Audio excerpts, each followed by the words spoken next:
Like to call to order the City of Saugatuck City Council Workshop for July 8th, 2026. Jamie, will you call the roll? Anderson, Here. Clark, Here. Dean, Gardner, Here. Muncy, Here. Peterson, Stanton. Here. Councilmember Dean is still winding his way back from the UP and has asked to be excused. Would someone make a motion? I'll make a motion to excuse Councilmember Dean. Second. All in favor, say yes. Yes. Yes. Any opposed? I have not, I just texted Chris to see if She I, just picked up her packet, so I Oh. think she expects one. okay, great. Well, you will see her when she gets here. Any agenda changes? All right. And there are no guest speakers, so that takes us to the public comment on agenda items only. People can speak to anything on the agenda. You have 3 minutes, and if you could start by saying your name. Anyone in the room wish to make a comment? All right, is there anyone online who wishes to make a comment? I don't see anybody. Do you, Jamie? I do not. Okay, then we will move on to approval of the regular city council meeting minutes from June 22nd. Can I get a motion?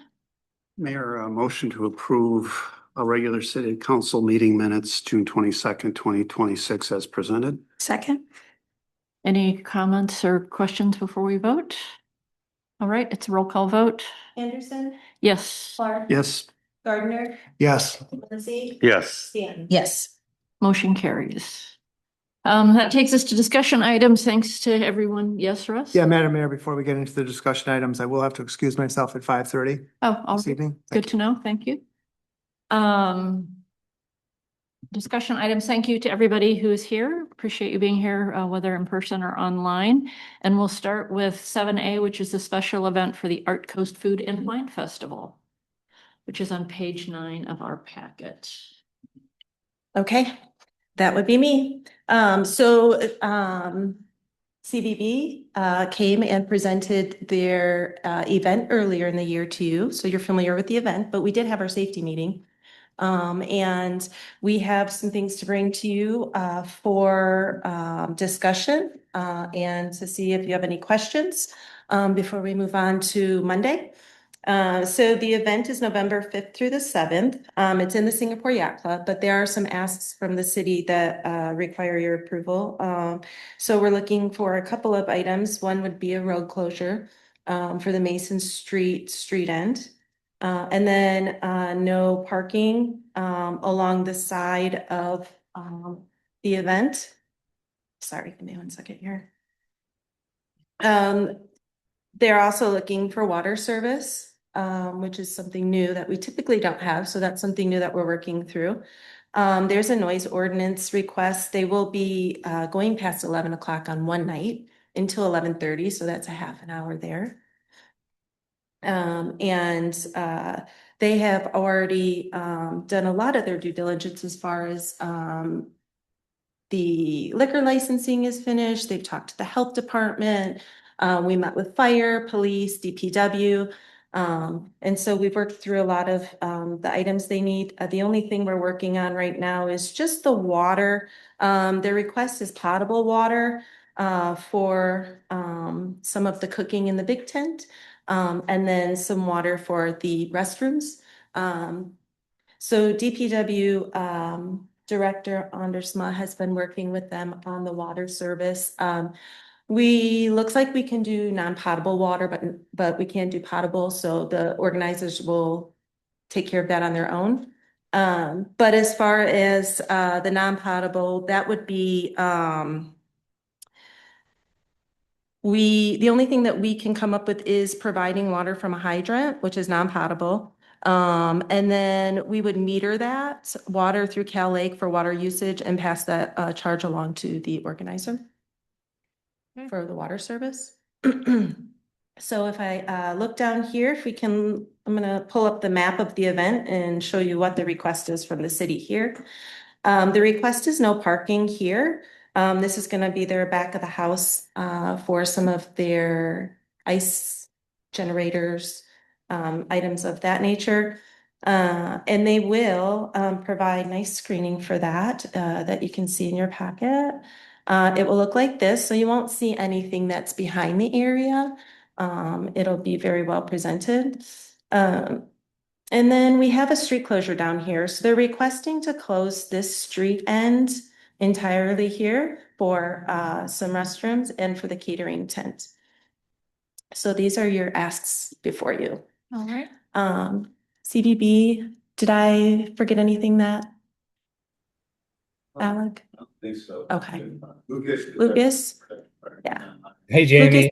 Hey, members of the city council. No, I think you hit everything spot on the head. I'm available to answer any operational or concerns as it relates to the request at hand. Great. Questions from Yeah. council members? Lucas, could you introduce yourself to us? Yeah, my name is Lucas Malloy. I am the production partner for the inaugural Art Coast Food and Wine event. So I own and operate Brothers Malloy Events based out of Madison, Wisconsin. Thank you. Questions, comments? Honestly, it looks like it's very well organized and they've thought of everything and I'm looking forward to it. I don't have any problem with their requests. Russ? Yeah, thank you. I don't have any issues with the request either. It's given my experience with Alec and Lindsay, they just run a really quality operation as well. So I have no qualms about anything they're asking for. A couple of logistical questions though. With the bathrooms at the street end, how will people get from the event space over to the restrooms? Are they going to go down the docks and then go? Those are staff. These are, Staff restrooms. Oh, staff restrooms. yeah, this Okay, is got you. for staff only.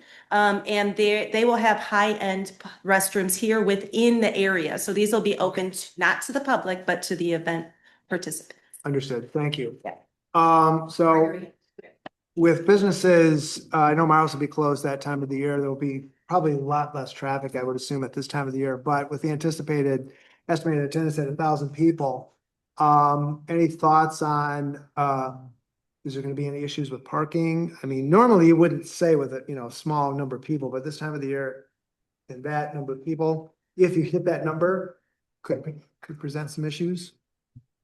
Yeah.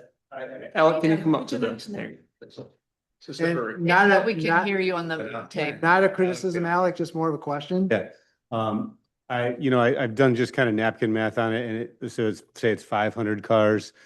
It's not necessarily super overwhelming, even if they all park in Saugatuck, but people are going to be staying in Douglas, taking transportation over here. Like they're going to kind of be spread out a little bit over the area. And I am working on some transportation solutions as well, transportation sponsorships and things of that nature. Mostly to prevent drinking and driving, and to, eliminate that. So that, again, will mitigate some of the parking concerns as well. Hopefully, does that answer? Yeah, it does. Yeah. Cool. Yeah. Thanks, Alec. Appreciate it. Anything else? I'm supported as well. And just a suggestion regarding the potable water, you may want to reach out to Singapore. They do have water all along the docks there. Typically, it's turned off October 15th, but you may talk with them about making a deal to have the lines purged after the party or something like that. So just. That's helpful insight. I appreciate that. Anything else? Great. Well, this will be on Monday's agenda. Takes us to Elizabeth Street improvements, a planning and report option estimates, which are on page 22 of our packet. Thanks. The yellow was covered. Pardon? Both sides of the yellow were covered, so I had to walk. Oh. I thought Gregory had this all fixed. We feel your pain. Some of us forgot it was after 4th of July in Saugatuck. Blue Star's been brutal too. Mhm. Good to be Welcome. with you this afternoon. Thank you. We just wrapped up the planning activities for the Elizabeth Street project, which is planned to kind of move towards construction next year. I'm going to talk a little bit about kind of the process and then Peter's got a PowerPoint to kind of walk through the results. Process was similar to what we did recently for Maple Street, just maybe on a smaller scale, a little bit less engagement, which is kind of anticipated. It's not as dramatic of a change as what we're going through on Maple Street. We got input. We had several meetings with the school. They were great partners in this, worked really well. We met with a number of the residents along the corridor, got input from city staff, Cal Lake, our department. So good planning process. We had an open house here, not wildly attended. It was just kind of a night like tonight. Lots of other things to do, but we did get some good feedback from those that attended. That's all incorporated here. So I'm going to turn it over to Peter to kind of walk you through the results. Meant to be informal. Please, we've got a slide at the end for further discussion, but please flag us down if you want to kind of drill into any of these in detail. We're kind of high level with the slides, but we can kind of get into whatever level of detail you folks want to.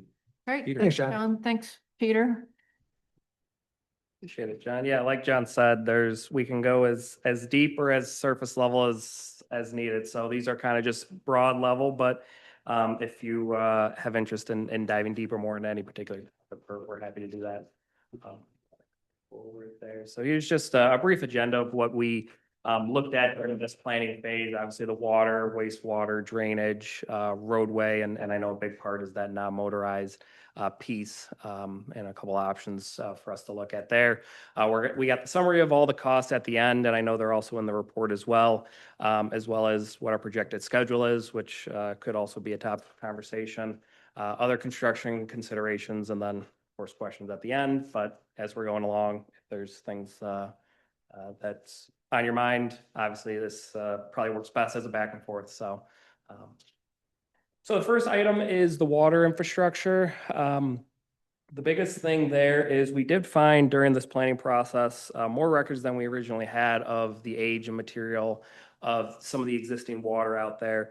You've got a brief chart there of Allegan to Hoffman as a 6-inch, Hoffman to Maine is a 4-inch. That's unknown age, unknown material, and then Maine to Francis is much newer in 2007. What we're proposing right now is just looking at replacing the Hoffman to Maine piece, that 4-inch. Right now, Eagle's standard for size is 6-inch as a minimum, so it's already undersized as is. So upsizing that, typically our minimum that we install is an 8-inch, just because the cost difference between a 6 and an 8 is pretty minimal, but the benefits are worth that marginal cost. But looking at that Hoffman to Allegan, just looking at the age, it didn't seem that it seemed like that main still had a lot of life in it. So we're proposing just keeping that in place and just replacing that piece between Hoffman and Maine.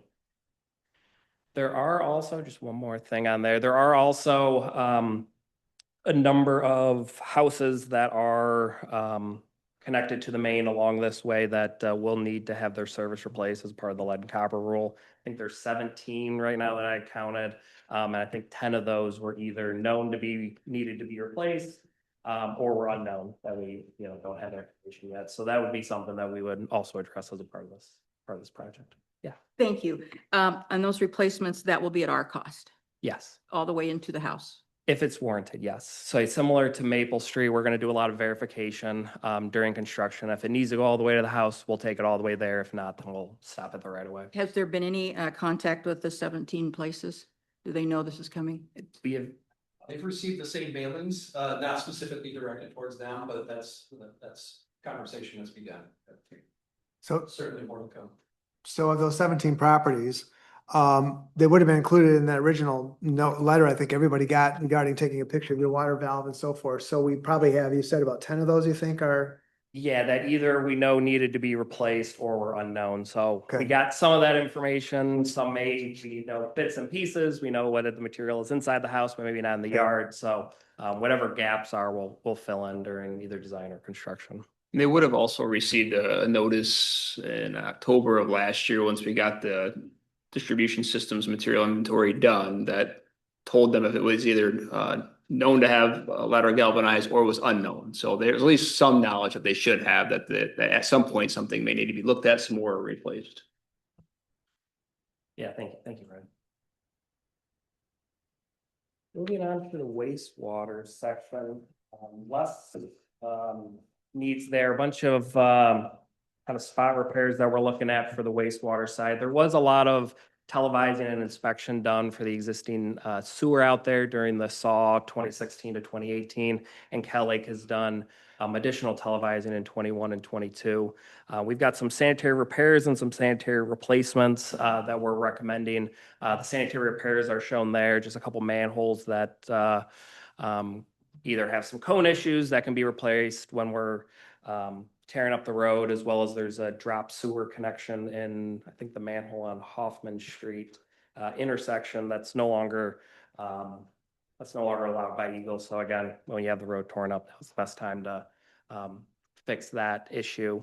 There is also, and maybe John, you can help me with the sanitary sewer in the alleyway that kind of runs off of city property here. This guy here. We believe that guy is no longer active.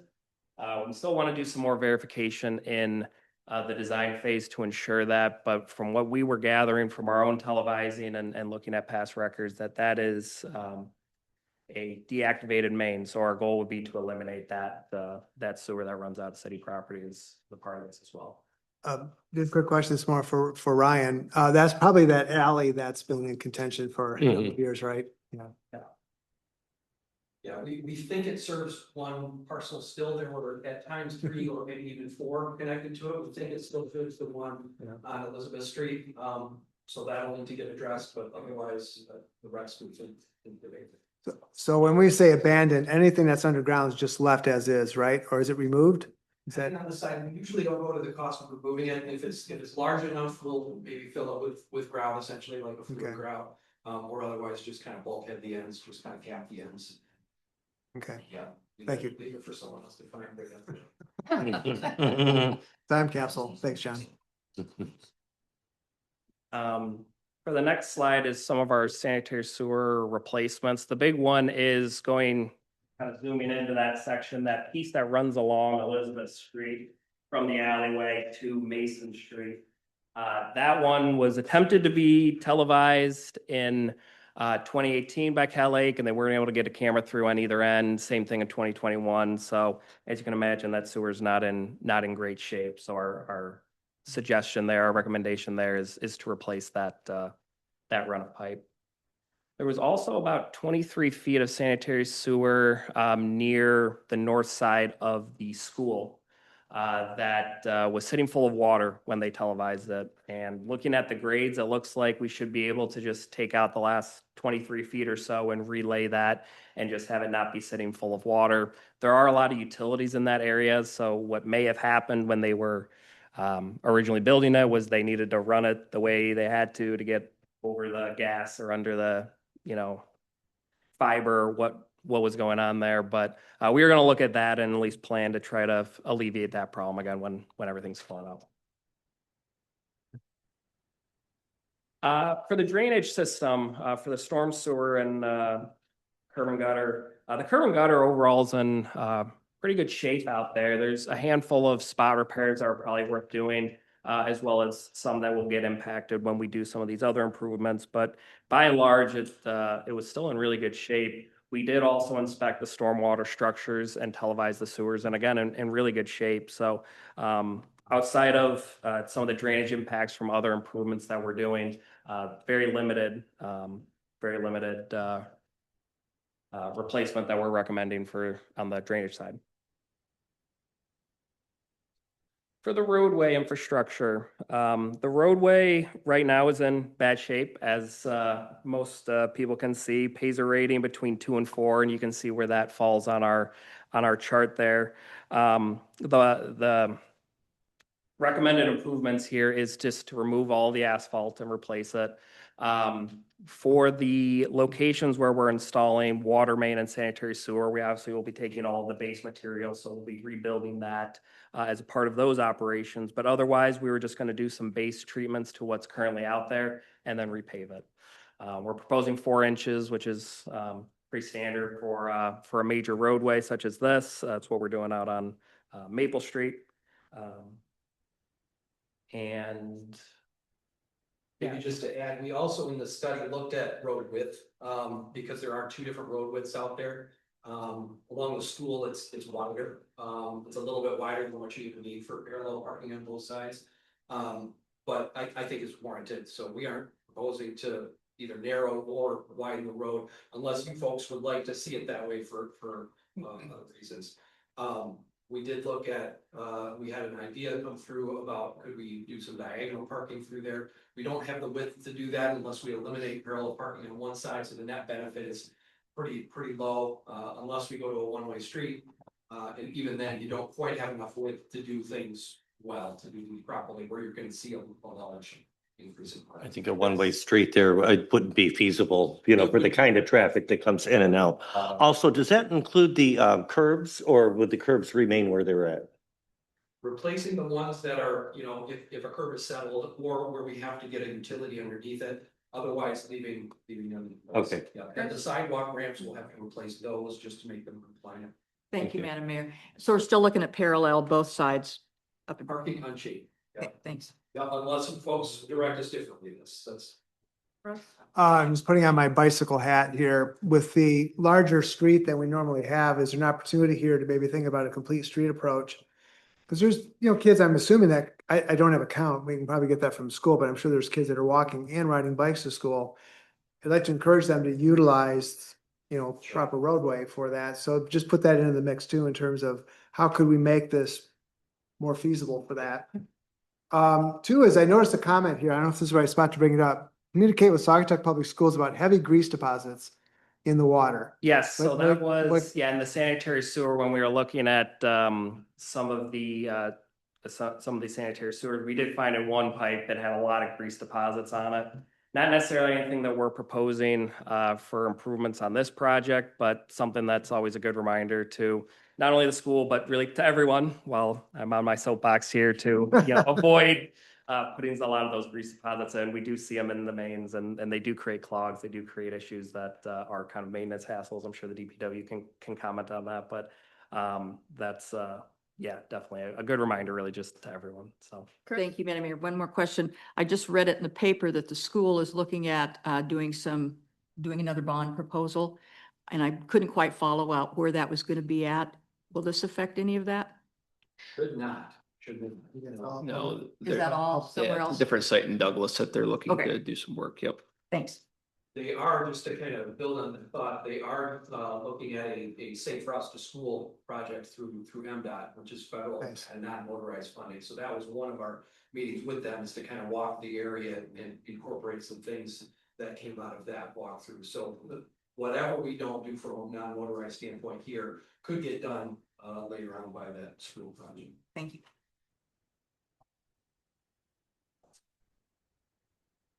another small piece of the roadway infrastructure was this small piece here on Hoffman Street between Elizabeth and the school parking. That was something that came up in our conversations with the school, that would be a nice one to replace as a part of this project. We kind of have that separated out in its own option for you in your consideration. But asphalt's in very similar condition as Elizabeth Street. If we're doing all this, it would be most cost effective to do that piece along with this, and just get a good entrance for the school and that side.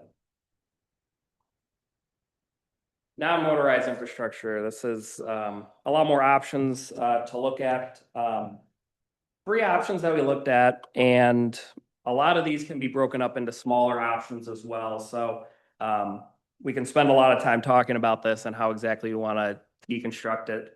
Option 1, we just looked at taking the existing sidewalks as they are, just replacing each of the ADA ramps. They're all currently not ADA compliant, so upgrading all of them to be ADA compliant, and that's it. Option 2 would be looking at completing a continuous route of sidewalk all the way from Allegan Street to Francis Street. And really what that would look like is the one piece between Allegan Street and the mid-block sidewalk on the west side is really the one missing piece of sidewalk in front of the Bayview condos. That would require a retaining wall to be installed in order to install that sidewalk. And we've got some more images of that location that we can look at in a little more detail here in a second. But it would really be looking at that. When you complete that, then you will have, at least walking on one side of the road, a continuous way that you can get from Allegan to Francis Street to the school. So at the intersection of Mason and Elizabeth, there's a sidewalk on the east side of Elizabeth and Mason. But then the west, is there So what I'm thinking, There's a lot of jogging. yeah, let's You look would at. have the- to cross yeah. the street there, and that was another thing Yeah. that we look at upgrading that crossing, or maybe even looking at a crossing at Hoffman Street and trying to upgrade those crossings to be a little safer, whether that's adding stop signs there, whether that's putting those flashing beacons where you press the button and allows for the pedestrians to make those kind of mid-block crossings. So yeah, there's definitely at some point they would have to cross the street. Yeah, so essentially cross at Elizabeth and Mason, and then, so you'd have to build a small landing, or whatever you call them there, to be able to cross, okay. Yep. And then you'd be able to walk on the east side all the way to school. Yep. And then option 3, just going back one there, and don't let the price tag scare you too much, because this again can be broken out into lots of pieces, but it would be really just constructing sidewalks all the way down on both sides of the road on Elizabeth Street. One thing that we found pretty early on when we were looking at this is where the sidewalks are now were the easiest places to build them. And where they're not has a lot of challenges. So we've got a bunch of slides coming up here, kind of looking at a lot of those key challenges that arose from our study. But this certainly can be broken down into this block, not this block, this block, not this block. So that's definitely something to consider as you're working through this. So looking at that option 2, again, this is, and it may be a little bit hard to see, but this is Allegan Street right here. This is going north, and the sidewalk that we're looking at is this piece right here on the west side of the road. And this is the driveway for Bayview condos, and the existing sidewalk picks up right here. So it's really this piece that we're interested in. And that photo right here really shows this is standing right here at Allegan Street, looking at the grade change as you're going along here. As you can see, there is quite a bit of grade change, and that is something that whatever we do, we'll need a retaining wall through there. Right now, we have it sketched in more or less on the right-of-way line, keeping it in the right-of-way. We likely would have to move that utility pole and remove those 2 trees if we keep it in the right-of-way. Conversation has already been started with Bayview condos, and actually Rich here is the president of the association. Yes, president of the Bayview Association. Yes, and we've already been in contact about what an easement would look like if the goal would be to save the trees and not impact the utility there. And ultimately, if that's something that council and the association are good with and granting us an easement to do that, that's certainly an option. Cost difference between the two would probably come out to be pretty similar. So ultimately, that would be something that would need to be sorted out and how exactly that looks. But again, that conversation's already been begun. Yeah. Question for you, Peter, and this picture actually shows it quite well. That's a janky, I think that's a Frontier fiber optic box. Yes. If you've walked, it's pretty janky. I mean, it's literally just put in the, I mean, they didn't do anything at all to make it. So that's probably something that's gonna have to be addressed too, because I don't see how you could have it. I imagine there'll be some utility coordinating in that Yeah. area, for sure. Yeah. I don't know if that's an official word, janky, but it wasn't done, it wasn't done well. Let's put it that, it wasn't done well. As far as the trees that are there, are they in good condition? I know they're very old trees, but are they in good condition? What? That's something that we've discussed actually in our meetings of, if they're trees worth saving, then, maybe it is worth saving. Probably will be worth getting an arborist out there just to confirm. I don't know if they looked at those in the last round that they were out there, but definitely something that if we're gonna save them, let's make sure they're worth saving and not gonna. Yeah. I know this isn't the proper place for public comment, but yeah, that's one thing. That somebody in our association, I said, these trees are pretty old, it's similar to what you're working. And they said, the average life or the oak trees can live to be easily 200 years old. And they are beautiful trees. We met with the fellows here and met with Brian, we appreciate that. And we're kind of all thinking about what should we do, and it's a bit of a sticky wicket. Because our people at the association are really quite firmly against taking these trees out. And dollars to donuts, I'd almost believe that the community at large would be against taking these trees out. Sure. And we are in the historic district, I know that, and I know that we are Tree City USA. I also, I did review the tree ordinance a bit before I came, and all in all, I just think it would be best if we could come to some accommodation. And also, we have an interest in, by hook or by crook, over the years, we've kind of developed and realized it's city property, I say developed. We've grown some nice grass there, it looks attractive. And whatever we do, we'd like to continue that it looks attractive, not only for us, but for the community. Right. And we realize our responsibility in making a safe walking area for people. And what we don't wanna slit our own throats, we don't want. Thank you. Mhm. Thanks, Rich. appreciate it. So it sounds like it is an option that the trees could be saved, but we would have to get an easement from the condo association to make that happen and, yeah, okay. It puts that sidewalk closer to their first building there, so there might be some landscape screening or something that kind of comes with that easement. That's all kind of part of the discussions. Okay. Great, thanks.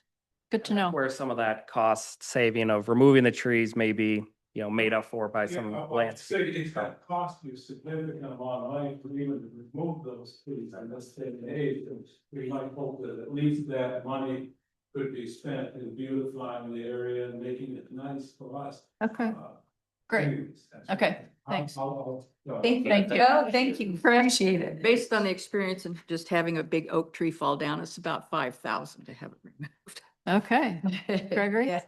What's the length of this sidewalk exactly? Do you have those dimensions offhand or? Looks like, looking at the stationing, the 125, 150 feet there. 150 feet? Yeah. Okay, Yep. thank you. Next slide here. And the next couple slides are just looking at some of these conflicts that are in the report of installing sidewalk on various blocks. This is the other side of the road on the east side of Elizabeth Street between Allegan and Mason Street. This was certainly the block that we had the most trouble really imagining where exactly the sidewalk would go. Looking at that 165 Elizabeth may be a good example. You can see all those trees that are all lined up, and we may have to squint a little more, but there's utility poles just in between them and the roadway. Likely one or both of those would need to be removed in order to install that. Obviously, we have some grade changes there with the retaining wall, would probably require some retaining walls to be installed. 125 Elizabeth, and maybe this isn't the best photo there, but I did speak with that resident. Their house is also set pretty close to the roadway. And obviously, we would likely have to remove those pine trees, and she did express concerns with how close her house was to any proposed sidewalk. And I think that letter was, if it didn't get attached, it should be something that we can provide. But lots of challenges on that east side of Elizabeth between. If the option isn't to put a sidewalk on both sides, is that road wide enough in that area to put a bike lane on that side? I don't know how wide that is. If we have the sidewalk further in, is it wide enough to put a bike path on that side? If we eliminated parking, it would be. It's not right. Oh, ouch. Anyway, so this would be an easy one to. It's on a hill, so it's kind of a gradual hill, but Yeah. it's not the best place Right. to park, and it might. be It's one of the completely only places to nice. park up there since everything else was cut off. Yeah, if you were going to do it, this would probably be the easiest place to do something. Okay. Next slide here, and this is just looking, the next block up, and now we're on the west side between Mason and Hoffman Street. Couple conflicts there that we'd run into, 580 Mason, and again, maybe this photo isn't the best to see it, but if you look just in front of that blue trash can, you'll notice that their parking area, which is relatively small, if our sidewalk goes right through there, we would have to do some kind of extension of their parking area, otherwise they won't really have if they decide to park there, they're gonna be parking right on our sidewalk. So that would be a conflict that we would need to resolve. The bigger one though, 589 Hoffman, which is another resident that also reached out, and I actually spoke with her about how close her house is really set to the existing roadway. That's only about 10 or 12 feet from the back of curb to her property. And I actually did find that actually is her master bedroom right there. So perfect, right? So it is set very close, and any sidewalk, however we end up getting it through there, would be very close to her bedroom. But it is built, I think, not only on the right-of-way line, it's actually built slightly over the right-of-way line. So just kind of a unfortunate set of circumstances there for how to solve that one. Again, next block up between Hoffman and Main. Here are just two other properties where likely you're going to be impacting either tree or tree roots that would likely warrant tree removals.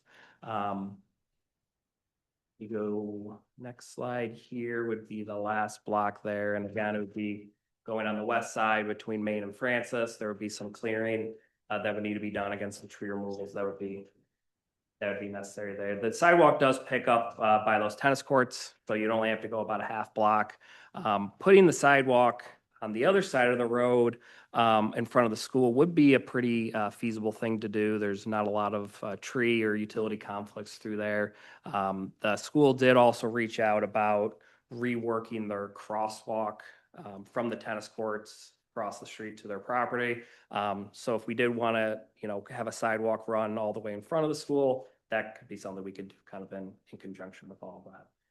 Would there be a reason not to have the sidewalk run in front of the school? Right now, the public sidewalk kind of wanders into the school. It's kind of Oh, okay, that would, yeah. quasi public sidewalks into the school sidewalk. So this would be basically a parallel public sidewalk that would follow the road instead of wandering into. Right. Like, probably not the best photo here, but if you kind of squint your eyes a little bit, you can see that sidewalk right here kind of curving Yeah. into the drive, and then there's nothing across the street. And the idea there would be to cross the driveway and kind of run just all along. Oh, I thought you meant putting a sidewalk on down in front of the parking lot. Yeah, because there's a crosswalk. Down there. Yeah, right. if you Cross- see, Yeah, yeah. I see that. So, Yeah. but we don't need to do a sidewalk all the way on past the school, just to Right. there. Because there's a sidewalk on There, the other right there, side. yeah. Yeah, and both are options. We can just take it to there, or we could go all the way. Again, as far as sidewalk extension in front of the school is definitely the easiest place where that would occur. Okay. Here's a summary of the cost estimates. Again, this is all in the report. We kind of, again, set it up more as a kind of menu style, mostly on that pedestrian facility piece.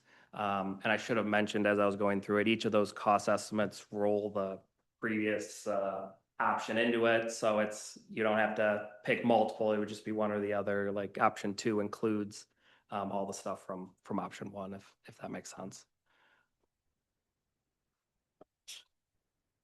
Couple last slides here just for schedule and construction. So again, we're hoping to finalize our scope here in the next couple weeks and get authorized for design next month. Looking at doing the design this fall, bidding late in the year this year, if not early next year. And we're looking at construction next summer, trying to avoid as much school conflict as possible. Though again, depending on the scope, we want to make sure that the contractor still has enough time to complete it. So another thing that may be worth talking about is if we were to add, a month on either side of when school's out, is there one that's more preferred, whether it's September or May? I know football season can also be, a big challenge there as well. So another thing to think about as we're putting this together. The more restricted of a window we give them, the higher cost that we're gonna get. So, yeah. Did the school mention when they might find out about the Safe Schools grants, when they might have any idea if they receive those? That process, I don't know if I heard a time. Yeah, I think they're gonna be at least a couple years out before a project, maybe even 3, because of federal dollars, they're gonna have to go through a similar process that we've gone through with the Blue Star Trail, and so it's gonna be a a while before there's an actual project moving forward. So yeah, it doesn't, I know, it would be nice to be aligned with our work now, but given the timing with the road needs, we could hold off on some of the pieces maybe, such as the sidewalks, or, see if we could include some of that in that instead, but then we just would have, construction disruptions again later, and maybe, greater costs for some of that later down the road too. The last thing is just some construction considerations as we're talking about this, and again, Maple Street may be a good example of some of the challenges that come in any construction project. Of course, we want to, the first one is trying to focus as much of the construction during the summer. There will need to be some coordination with the Interurban Transit Authority as a part of that, but that will be where we want to at least try to focus most of the disruption during this project. We'll keep one lane open, again, similar to Maple Street, for emergency vehicles, for trash, for mail. I know that can sometimes be a challenge during construction. It's always a little bit inconvenient, but one lane will always be available, and residents who live on the property, of course, will still maintain access. Maybe delays, maybe, not always, may have to wait for a truck to move or something, but they'll always be able to get in and out. Work hours 7 to 7, Monday through Friday, unless otherwise noted. And similar to Maple Street, we won't have a formal detour route likely needed for this project, just the nature of Elizabeth Street. Just a lot of no road closed signs, excuse me. I think that's all we had on this. I know that was a lot of information, and like we're happy to dive into any of it in more detail. That's helpful. People, further questions or thoughts? Russ? Thank you, John. Thanks, Peter. Good presentation. So looking at your anticipated project schedule, you like a project scope from us by the end of this month, presumably, correct? Yeah, and that's all been driven by trying to get it bid earlier in the year than what we did in Maple Street, just so we're not running into contractors with full schedules. Tends to get us better pricing. Yeah. There's a few conversations I want to have with some of the neighbors up there about what's been proposed. I have some ideas about what I think we should do, and so I just want to make sure that I'm not personally holding anything up, but I don't know. We'll discuss on Monday where we are as a council, but I don't have an issue with everything that's here. It's just more of a question of some of the nuances we're talking about. I appreciate Rich for speaking up on behalf of Bayview. Thank you. It was helpful. Yeah, and the main thing on settling kind of on a scope is so that we can kind of figure out, okay, how much is design effort is involved. So if you're not quite sure on some of those things, you can tell us that too, and we can kind of structure a proposal that one too. That's well done. Thank you. So Gregory, for the parking task force, keeping in mind, because losing the high school parking lot in the summer that's a significant loss of parking. So we'll just need to figure out, start Sure, we thinking can about work how to with- do that. We can work with Becky to have more advertising for folks to park over at the elementary, because that parking lot really isn't utilized as Right. much as it could be anyway. Great. And then perhaps we could go back to maybe considering the Hayworth lot, if that's available, the areas that are, that we can get to. We've used that lot before in the past for extra parking. So, we would just have to educate and get the word out that there are other places to park, maybe have signage in that area to let folks know where else they can get park and ride. And the goal would not necessarily be to close it completely. We can still leave a cross street open. It's just Right. going to be far less convenient. Yeah. Right. The other thing that I like that you touched on briefly is just more of the crosswalks. And if we upgrade some of those, I think that we got a letter from a mom this week. And just, I think the more we can help with well marked and maybe the, blinking light sidewalks, especially around a school, that might help with safety. So. As we walk, the one thing that jumped out to me is there is no stop control from end to end. Right. So I think if we kind of target one crosswalk location, I think there's warrants to make it a four-way stop. I think that's smart. Great. Yep. Slow people down too. Mhm. Great. Yeah. Other questions or comments? Great work, you guys. Well, Thank very you. much. Thank you, you guys. Well, I'm gonna back up a little bit and actually ask for a little bit more from the council, because we do have a tight timeline here. There's nothing on Monday that we have for you to vote on. So the next step is really you providing the feedback that ultimately our engineers need to prepare that design engineering proposal. So if you need some time to digest what's here today, totally fine. We can add this to your next workshop, but would really need, some I think strong direction at that point on which options, you would like to pursue. If you all have a sense today of where you're at, or, that'd be good for, I think to share, and just to give you a sense on, from a financial perspective, we did include, this is going to hit 2 fiscal years. So only a portion of the project is already kind of plugged into the budget, and it was based on what was on the capital improvement plan. A little more straightforward from a funding perspective for some of the things. So for example, we have dollars to take care of the street and a lot of the sidewalk work, depending on which option you're looking at. The water fund should have sufficient revenues that will be able to cover the water needs. It might get a little tight from a cash flow perspective, but in the end, I think we're going to be okay there because we're collecting that fee. The sewer fund, with the replacement, doesn't have, sufficient dollars in it. So that would probably be some general fund dollars that we would need to transfer to that fund to cover that cost, but very much, doable. So just give you a sense of where we're at from a funding perspective. Obviously, we've discussed that we have sufficient fund balances to really get this project done as well. And we're working with Andy Campbell at Benzinski to kind of do a longer term forecast on other capital needs that are coming. But, so from a funding perspective, I think, we're in good shape. I think the big question probably is, do you want to do the full replacement on the sewer? Obviously, we know we want to get the road done and the water main. But do we do the replacement on the sewer while we're doing the work? And then, what is really your feedback on which direction you want to go with the sidewalk? Now, how extensive do you want those improvements to be? I think the presentation was fantastic and I go back and forth on that street all the time. I think we always do the very best with the sewer, water and everything else. We do it top of the grade. We don't have to go back and do it again. The part that I'm more interested in is the sidewalk, and I would prefer that we have the sidewalk back and forth with cross stops at each one, just because not wanting to lose all that space. Plus Rich's group is willing to work with us for those trees.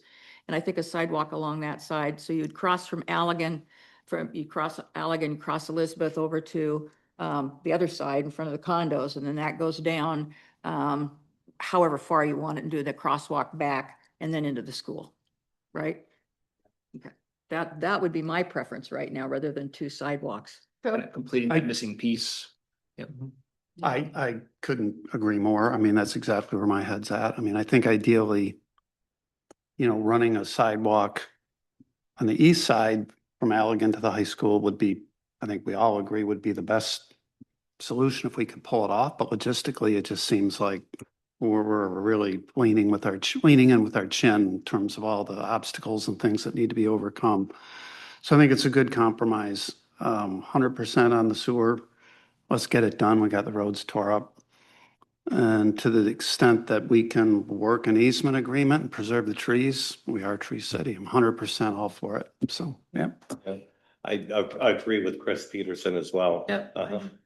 I do too. Lauren? Yeah, I agree. It works out as long as the kids have a safe way to get back and forth. Improve those crosswalks. During the school year, we could have something in the middle to slow people down. If it becomes a 4-way stop, even That would be better. great. Yeah. Yeah, And make sure they're marked well. yeah. Yep. So I'm hearing finish that missing piece of the sidewalk. What about extending the sidewalk on in front of the school there to be kind of a more formal public sidewalk all the way to the end of Francis, so they're not, public traffic isn't up by the school? What are the Yeah, thoughts I on think that? Just that one piece that gets you Right. there would be great. To the crosswalk. You have to have continuity, I believe, between Doesn't have Francis to and be in front of Allegan. us. And if that little segment's the easiest way to give us full connectivity from one major thoroughfare to the other, let's do it. And Yes. yeah, we got to zigzag a little, but let's do all the safety measures we can and get it done. Yes.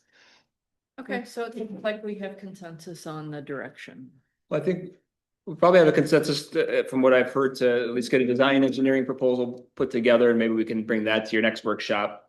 And then if there's any further refinements from that they can still be made before the design engineering proposal is approved. So Would it be possible to get different options of crosswalks and lights and 4-way stops or anything like that? Just kind of a rendering so we could see Sure. what would look Yeah, yeah, definitely, and that would be refined throughout. Okay, thank you. Yeah. Great. It's a great discussion and thanks for all the good work. Appreciate you being here. Thanks, Peter. Thanks, John. Okay, that takes us to 7C, the proposal to provide architectural and engineering design bidding and construction services for Wicks Park and Village Square restroom renovations. Mark and Michelle, or Mark? I'm gonna ask for a lot of help on this All right. for a little bit. I think a lot of us all have had our hands in this, myself, Michelle, Ryan, the police engineers behind me. So yeah, looking to make some improvements at your bathrooms. Not sure how many people here in this room have visited them. I actually went back down there again today, visited them myself to better aware myself of the situation, what's going on down there. We'll start with Wicks Park. We'll talk about that one. Wicks Park bathroom, looked at a couple different ideas of ways to do things, do the outside of it. It's obviously a beautiful mural painting on the outside of that building. Talking about leaving that at this point, working with the school possibly. We reach out to the superintendent, have heard not back at this point, but obviously school's not in session. He's probably on vacation or something. To see if the arts program is available to help with that. The mural on the east side, yes. Mark, so on the mural itself, there was an artist that did that. Her name was Carol Mirren, who originally did that. I don't even know, I don't know Carol personally, if she's even still in the community. The art program at Saugatuck Public Schools has, as a matter of fact, the Bicentennial kind of reminded me of this. They painted all the hydrants in Bicentennial. So they've done different things in the community. Though they didn't do this project, it's worth asking if we can't locate the original artist, she may have some interest in this. I don't know if she's still around, but then too is that the public school art program, as you suggested, might be a plan B if the original artist can't. Yeah. Because that's an icon that has to be, and it could use a refresh. Yeah, Right, and I appreciate that because I did not know who made that original. I'm gonna jump on that too, because it is an icon and I think that the arts, class at the high school is great, but I think it should be kept as professionally as we can keep it near to it as it is. There it is, yeah. Yeah, got it. Also, I believe Mary, who is she still a seasonal worker? Mary? She's off at this time, but yes, she is still. But she's a seasonal worker. I remember she did a wonderful job touching it up. I think she was the last person that did it actually. And so she has experience in doing that. So that might be a resource if, you can't, if you're, if the school for some reason is not interested. So. Okay, yeah, very good now. Go ahead, Rob. Yeah, just quickly doing a search for Carol. I think she's still alive. Okay. She actually did. I didn't know this. She did the mural on the side of Dockside Marketplace, Smiling Your Saugatuck. She did that mural back in Cool. 2020. Great. So yeah, if you could find a way to Yeah, I'll reach get out some to her. information on it. I bet- Mark can do that. Mhm. Yeah, Yeah. I appreciate the. Yeah, be happy to help. That's what I meant, Mark. Yeah, Okay. Yeah. The mural itself, when I talked to Ryan about it, there was talks of, changing up that building or whatnot. And I think he said in one of my interviews when I was coming through town was, wow, you guys even paint your bathrooms. Like, it caught me off, it caught my eye. So yeah, definitely don't want to ruin that. Just looking to touch it up, improvement. The east side of it is actually starting to fall off. There's big sections of the block. I know. It's missing. Oh, I've been talking about that for years. Back when I did music in the park, I've been talking about that bathroom for years. I actually have a painting of that bathroom in my bathroom. But it is an iconic thing here, and I'd like to. Maintain the quality of painting that's there now. Right, We correct. had looked at like that building, I learned today is flooded in the past and whatnot. So we talked about different ways of possibly trying to raise that building and whatnot, but there's just nothing feasible being a block building to really raise that. Basically what we're looking to do is, some interior improvements on the building, make it more ADA compliant. Just a lot of upgrading to the building. I believe the roof as well on that of this plan. And overall just make it better than what it is.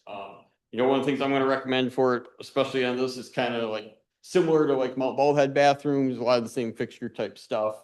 Countertops in there were replaced not too long ago, but they're already showing their age. They're about 10 years old and they're showing their age for sure in there. So Yeah. Some added upgrades there with the electrical. If you've been in there, the electrical panel actually sits in the men's restroom. Yep. Not too far from the sink. Kind of caught me off guard when I saw it. So the plan is to put like the service room in between the two bathrooms themselves. So utility closet in there, and that's where your water will come into and all that stuff. And I believe there's lead there as well. It needs to be upgraded as well, so that would be taken care of at that time. So. Right. And then on to the next facility, just down the road from it, at the Village Square. Got to tour that one today too as well. Got through it again. Again, need some upgrades in there to different fixtures around the building. Siding starting to fall off, so we'll look at re-siding that building. Was talking to Ryan this morning. There was money budgeted in the last budget year and I believe this coming budget year for siding on that building already worked in. So kind of very similar, make it more ADA compliant. A lot of upgrades to the fixtures, the interiors of the building. There's discussions on the metal gate out front, whether it's needed, not needed. Talking with my seasonal staff and employees about it. Doesn't sound like it get used a whole lot, but it's one of the discussions that could come up at that time. Do we replace it, not replace it? We at both sites, there's some concrete upgrades to be done. Different sections that are settled and it cracked and just need to be replaced. Right. Yeah, that gate used to be used, but that not anymore. They used to lock it up at night, but now they don't. No, and I was looking for some history on I that too. I don't know why it's needed either. Okay. It seems odd, you know. Great. Questions, Russ? Yeah, one last question back to Wix.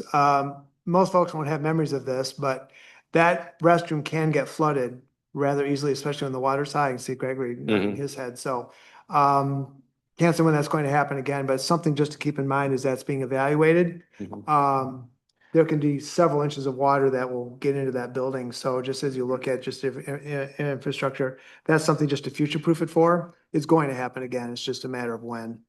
Yeah, I noticed like the storm drain is right there for stormwater, and I assume that leads right out to the water over there. Yeah, so- would that be looked at to make sure that that's cleared out better or maybe improve that a little bit? Because it does, even in heavy rains, the water does sit there for a while. So I wonder if that drain should be looked at. Yeah.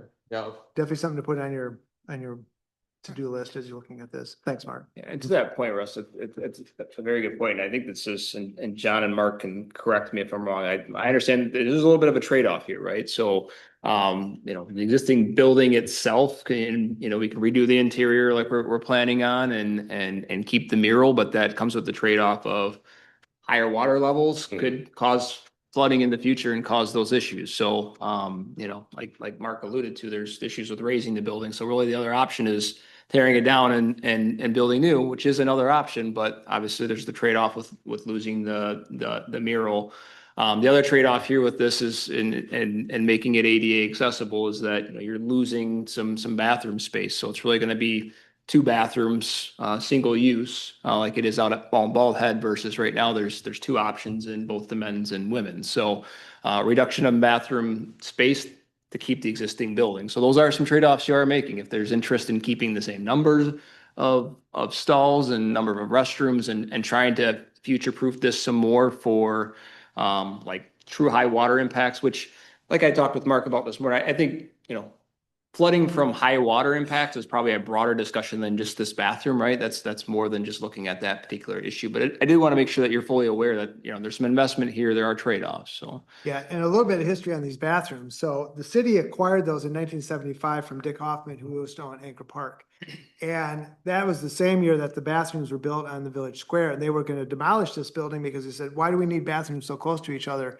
There was an uproar in the community because it was about 2 years after that this was painted. And so it's been around for 40 plus years now. So I think there's gonna be a lot of sensitivity to any removal of the building or anything that may take away that pointillist art. So just keep that in mind too. So we don't want to go down that path again where. Well, and I don't think there's a problem. I mean, Yeah. I think the school art, they're fine. But I think if we want to raise it up, then there are professionals that can go in and replicate those on the blocks. I don't think that the actual context, it has to be on the blocks. It could be on another building and just have a professional artist take pictures, replicate the whole thing. I don't think that would be that hard at all. I I'm agree. not saying it wouldn't be expensive, Right, but I think it would be an option if we want to raise it up and fix it that way. right. Again, it's iconic and it can be reproduced. It just doesn't have to be on a block building. Yeah, it's almost become as iconic as Mount Baldhead Ball. Yeah, I mean, like you said, if you guys are willing to replicate it, then that solves a lot of the the issues. Right. You know. I like the idea of replicating it and raising the building, because that building is so old and in such bad. And it's a condition. replica anyway. Right, right. It's a replica anyway.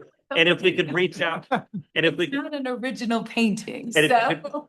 if you could reach out to Carol, I bet she'd be willing to, if we decided we wanted to go that route, I bet she would help with, maybe in getting the art students involved in No, replicating no, it. no. You got to have a professional do it. I mean, again, I'll go back to the art class. I think is fantastic, but this has to be professionally done. And if she does it, that's great. Yeah, we can talk to Carol. I'll reach out to her. I'll find Okay. out what her availability is and if she's still painting today.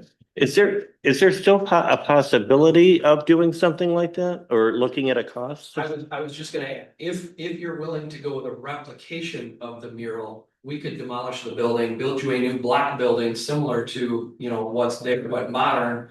And paint that. I mean, that would certainly be an option. Actually, it's gonna be a little more money because you gotta rebuild the structure, but. You can clean frankly, the whole inside the out money then. that you're investing in this building is not worth what the building. Exactly. I agree. If there wasn't a mural on it, I would tell you, don't bother trying to save this. Let's just start. Yeah. If you're willing to have it replicated, I'm all for that. I think it's fantastic. I mean, Yes. we had to find out from our historian here who painted it. So I think people just, I want to say it's a Monet, right? It's not a Degas. Surratt, George Surratt. Okay. Yeah, I think you could. Dot by replicate dot. that on blocks too. That solves a myriad of other problems if you're willing to make that. So how much, guess, how much more would it cost to do that? So renovation, you're probably looking at 100 to 150,000. I think you would need to do a good job to bring it up similar to what's out at Mount Baldhead. And we know what Mount Baldhead, it would be very similar. A brand new one would be very similar to what's out Mount Baldhead. That was roughly three. And then we. 337,000. Then we I could think, solve like the flooding problems and Right. everything Yeah. below. Then it's there for the next 100 years. And I support that route. Ryan, what do you think from a financial perspective? Well, like I said, it's a hefty investment. I think we'd want to, do some initial checking probably with the Historic District Commission as well, because they would have to approve the demolition of this structure because it's within the district so, I don't, I hear what you're saying, that the painting is as a replica. So, if it's being replicated, is that going to create any issues for them? I would suggest we do some initial checking with them, but just from a financial investment perspective of having it, built correctly and built right and built to last, so it's not going to have flooding issues and doing it right long term. Again, I think the painting is the sensitive piece. And so initially, I'll be quite frank with you. I think, our engineers and public works were initially kind of looking at like a demolition type perspective. Right. Say that. But I knew that there's also sensitivity with this painting and that could be, quite the conversation in the community, and that there were other options that we, still could get what we needed to done from a functional perspective, keep the mural, but knew that there were the trade-offs too. So I appreciate your feedback to the council. Okay, All right. excellent. Thank you. Thank you, guys. Thanks. Well, I think we're gonna probably need to regroup a little bit on this and have some further discussion and probably push to at least one more workshop to review a proposal on whether it's gonna be for a full rebuild or not. But we'll try to nail down some costs, talk with Historic District Commission, and talk with the artist and then go from there. All right. Great, thanks. So next up is the right-of-way permit for 997 Elizabeth Street. Grayson, thanks for joining us. Hi, everyone. So we actually have our applicant here, Art, and he's proposing a roughly 20-foot landscape encroachment with the temporary wire mesh covering in the public right-of-way along Elizabeth Street, which is just south of that intersection with Grant. The property has a varying lot width from like 5 feet to 67 feet where the installation is located. The lot's somewhat unique. As you can see, it's a triangular shape. There's currently no sidewalks in that area. And as you can see in that second figure, the installation is currently a fence, which are not permitted within the right of way, but the applicant's proposing a modification to that for it to be bent over essentially to become a temporary protective cover for the landscaping there.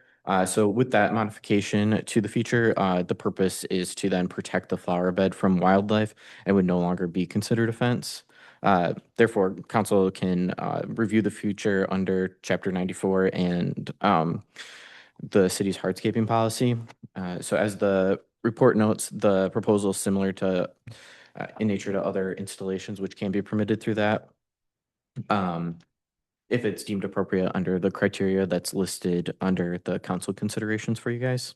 I did myself review, the fire department went and took a look at it on site. The city engineer took a look at it and Public Works as well. We did not see any immediate safety concerns, and the minor concerns that we did have, we did add into the motion if you choose to approve as a condition. Appreciate the summary you provided in the packet. Questions, comments, Chris? Thank you. Grace, I'm looking at the picture. So the hurricane or the wire fence right there, that's going to go away. Yeah, so the fence there is essentially going to be bent over to become a landscape cover. Then will there be fence bent over the flower garden to the flower part too? No, I believe it's just intended for the lilies that are recently planted. Lilies put out. These are all azalea bushes. Russ? Yeah, that doesn't go around in the marsh side, so you still have deer coming up from the path, right? That could come up from the path, right? So they just protect you from the west side. Theory flowers. Yeah, so that's what the bent over will do. It'll essentially create an arch over the landscaping, so it'll be fixed into the ground on each side of the landscaping and then cover the top. Grayson, if this is something we approve, is it temporary? If the city had to expand that road and do anything, is it temporary and then the city can take it back? Yep, exactly. And the applicant's intent for that was originally for it to be temporary. And I did list that in the conditions as well for a motion. And discuss that Page with engineering 59. as well. I'm still, I still can't visualize the plan here is to have the bent over fence. And I'm just not saying, I just have a hard time understanding what the concept is here. So that fence that we see in the picture is going to be bent over, is it? Yeah, so just picture the actual wire mesh itself. That's going to be bent into an arch over the landscaping. The fence poles will go away. It'll just be an arch protecting the flowers there. And it'll go up to A full arch. Yeah, like, I don't know if you're familiar, like Yeah. the greenhouses, sometimes they have the arch so you can like grow your tomatoes up it. Yeah. But it would just be used to cover. And that would be on the marsh side too, on the preserve side. Yes, just over the flowers that are there. But So this opens up a potential situation where others could be asking for the same thing on their property. yes.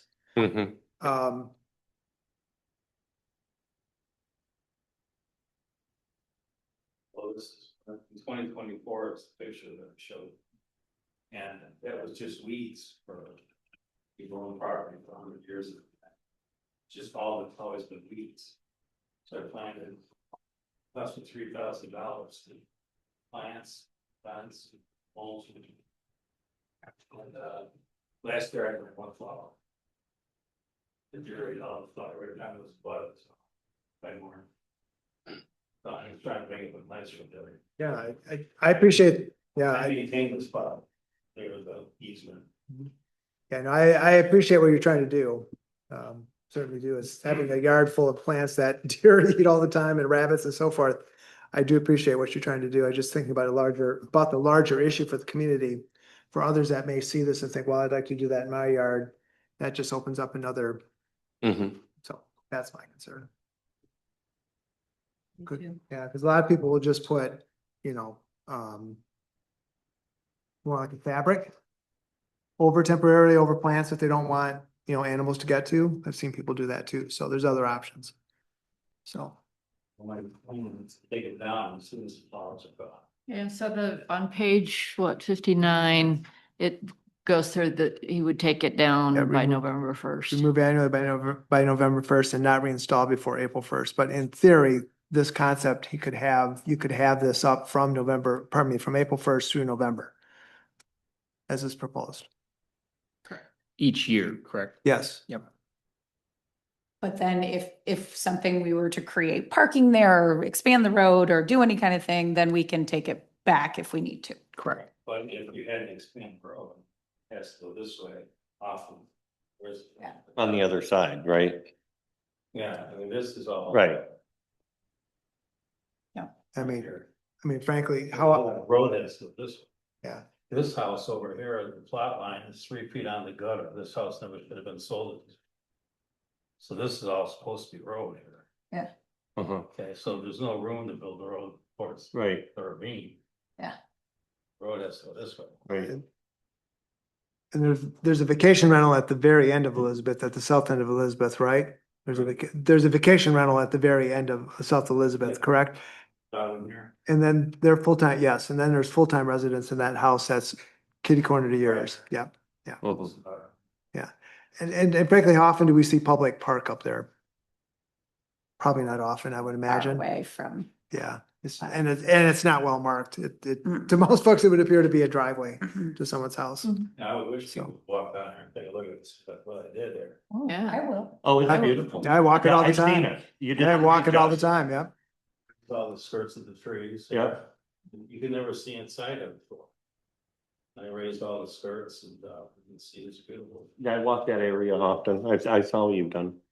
I was gonna tell you that. I like Your that. point with the burlap stuff people use. So how in your mind is this different from people protecting it with What? burlap Well, it's not even burlap. or whatever that brown It's stuff material, is? it's a see-through material. It's like, I don't know what it's made It's out that of, but, black, yeah, it's landscaping cover or Right, whatever. right, So- right, not underground, but goes over. Right. I mean, people put on for temporary. Almost like a black burlap.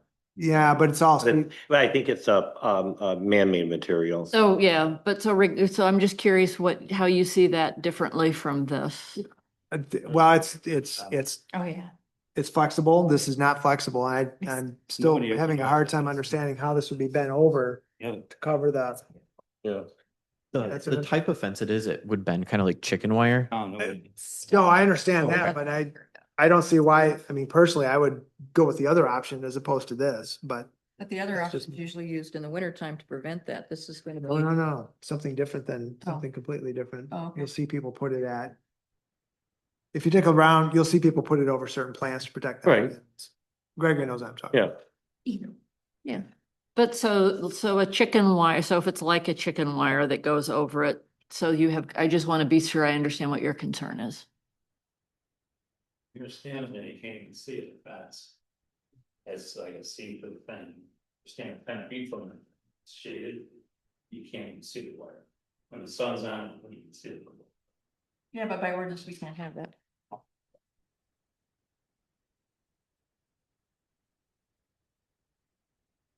Okay. Any other questions? I appreciate you being here, Mr. Nash. Thank you. So this will be on our agenda on Monday. Great. Great. Thank you. Okay, so that takes us to Mr. Tringali, Mr. Madhava. Ryan, you want to set this up briefly? Yeah, so you've received a lot of correspondence from Mr. Madaba and Mr. Tringali regarding this property at 534 St. Joseph over the last year, really. And at your May 6th workshop, there was a motion and approval to add this item to, at the time, the next workshop, but there's been some scheduling on both sides that, so here we are today. Just kind of by way of some brief background, obviously there's a lot of materials in your packet. Essentially last July, the short-term rental license at 534 St. Joseph expired. The agent that the owner selected submitted a renewal application late. And because it was late and after the deadlines, they weren't eligible for renewal. Fast forward, the council had some discussion earlier this year where this property, along with several others, were discussed and submitting late applications and not being eligible to renew their license. There were some ordinance amendments that were drafted. There was actually some discussion at the meeting where this was approved, where there was a question asked about whether this included everybody. I think staff was very clear at that meeting that there were at least 2 properties that had submitted a short-term rental license renewal after expiration of the license. It would not be covered by the last set of changes that you made earlier this year. You all, I believe, unanimously approved those amendments. Didn't cover 534 St. Joseph. They've continued to kind of engage with the city on that particular issue. There was also a request because of some further changes that you made earlier this year to include an extraordinary circumstances provision that basically would allow for staff to kind of evaluate some additional factors. All of the claims and concerns that the property owner and the agent had, along with the request for consideration of an extraordinary circumstance, were reviewed by staff and legal counsel. Our response to that was provided earlier this year to the property owner. All of that is included in your packet, as well as their recent letters and presentation, and they're here today to have a conversation with you. Ultimately, at the end of the day, if there's a desire to make some changes to the ordinance, that's ultimately within your purview. So. I just want to add one thing to that. And so what we approved and what we discussed was the issue that most of the people were having was that they got confused between the renewal application deadline and the license expiration deadline, and there's a month gap between those.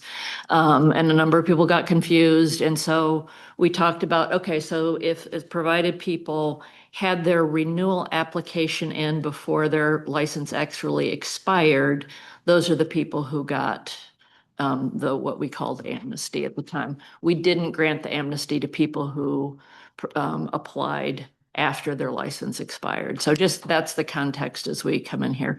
So guys, give us like 10 minutes, and Jamie, if you could start the clock just to put some time parameters, but to kind of go through your presentation, and then council can discuss.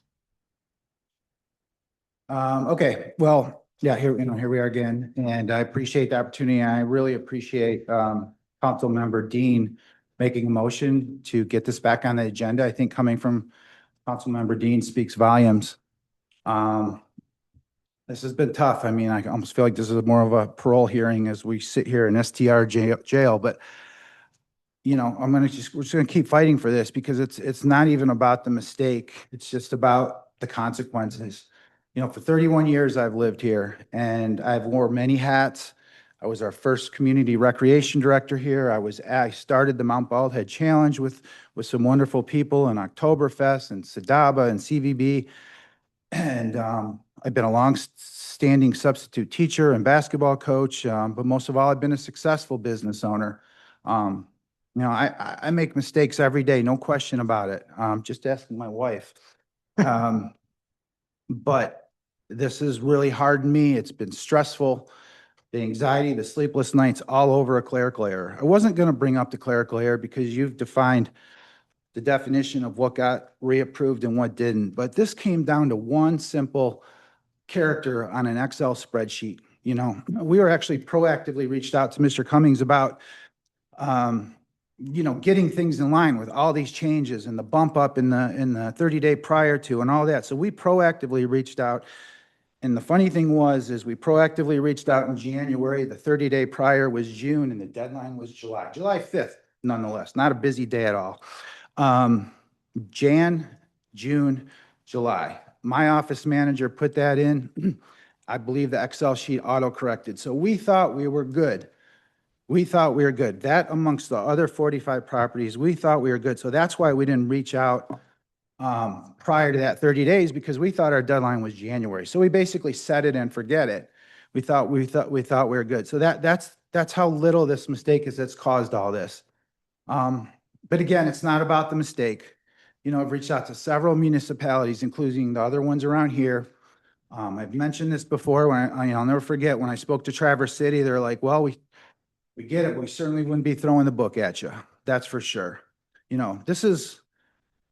You know, outside a criminal offense, what world of our law and order has something so extreme? You know, you don't lose your home when you pay your property tax late. You don't lose your car if you get a ticket. You know, we didn't rob a bank. We rolled a stop sign. It's the punishment doesn't fit the crime. And like a couple months ago with the whole pipe issue that was intense over here, a lot of emotion. It goes back to being there, a lack of transparency. Yes, we got emails. We got a ton of emails. I get 1,000 emails a day on 2 separate email addresses. So it's easy to get overlooked. And I just don't think that's fair with such a steep price to pay. You know, recently this spring, we got, I loved it. It was the first time I personally recognized the city. We got a nice friendly reminder about a $15 business license that all of us got who run businesses in this town. To give you a heads up that this $15 business license is coming up due, so make sure you pay your $15 and get it due. Also, there were 3 reasonable, like a 3-strike approach with that license. That's how this should have been done, in my opinion. Okay, we've heard nothing since that January correspondence up until the deadline of the 5th of July. Okay, I'm 50 feet from where I'm standing. I could have easily run this over 1,000 times. The first time I actually got a piece of mail was from Ryan 30 days after the fact, like Mayor Anderson just said, telling us our license has been revoked. That's the first time I got an actual piece of mail. What strikes me funny is if you can take the time to send me a piece of mail in the US Post Office to tell me I've lost my license, why couldn't we take that same amount of time to give me a heads up like, hey, we gotta get your stuff in so you don't lose your license? That's a fair question. This home's been well managed. It's never once had a violation. You know, we're a company that takes great pride. We are Premier Host and Super Host, which is a metrics done by the major players of this industry in Airbnb and VRBO. And to lose this for this gentleman here is a tragedy. And if we're all being very honest right now, we all know, everyone in this room, that the intent and the spirit of this ordinance was not created to hose over people who've already had their license. You know, we've had conversations with all you guys in all different ways, shapes, and form. And 6 of the 7 of you here, including Mr. Dean, who's not here, have all made comments such as clean slate for all properties impacted during the transition and procedural errors, full amnesty. Kevin, I just want to flag that we're close to 4 minutes, and if Rakesh is speaking. I you want was to in allow favor for for him. dwindling down STRs with the sale of homes and not for clerical errors. The STR regulations and moratorium were intended to address issues the community told us we needed to regulate, not intended to intentionally cause harm to STRs. Those are quotes from council, okay? Please, let's do the right thing here. Thank you.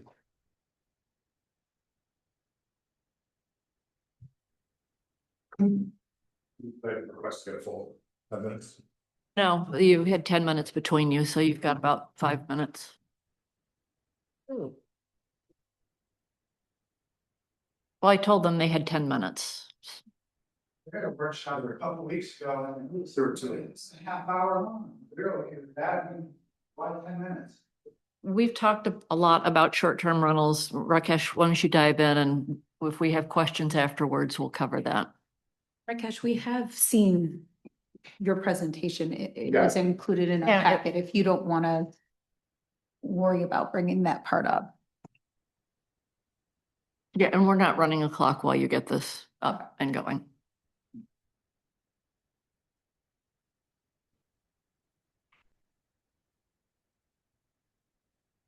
Am I still on as a co-host? I may have to look at their share. Jamie can just project what was in the packet, right? No? Rakesh, should she, I mean, if it's the same presentation, she could just project what was in the packet. Yeah.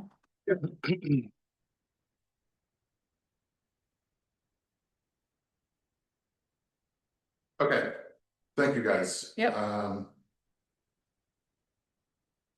would have appreciated a bit more time, but I'll cut through this. I am, as you know, the owner of 534 St. Joseph Street. The story is pretty well documented. The license expired.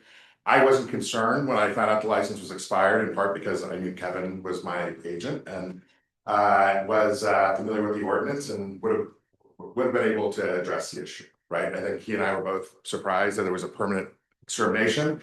After the January 7th meeting, I was again like, I think we're going to be in good shape. What I heard from this council was unequivocal. It was a unanimous voice vote that said we are granting amnesty for all the properties that were affected. Right? It was completely clear, from a communication standpoint, like it was something that I thought I could rely on, particularly when the city's attorney got on and said they would be able to execute on that without any problem. So I went back to Chicago, renewed my lease. Went to India to visit my parents and take care of them.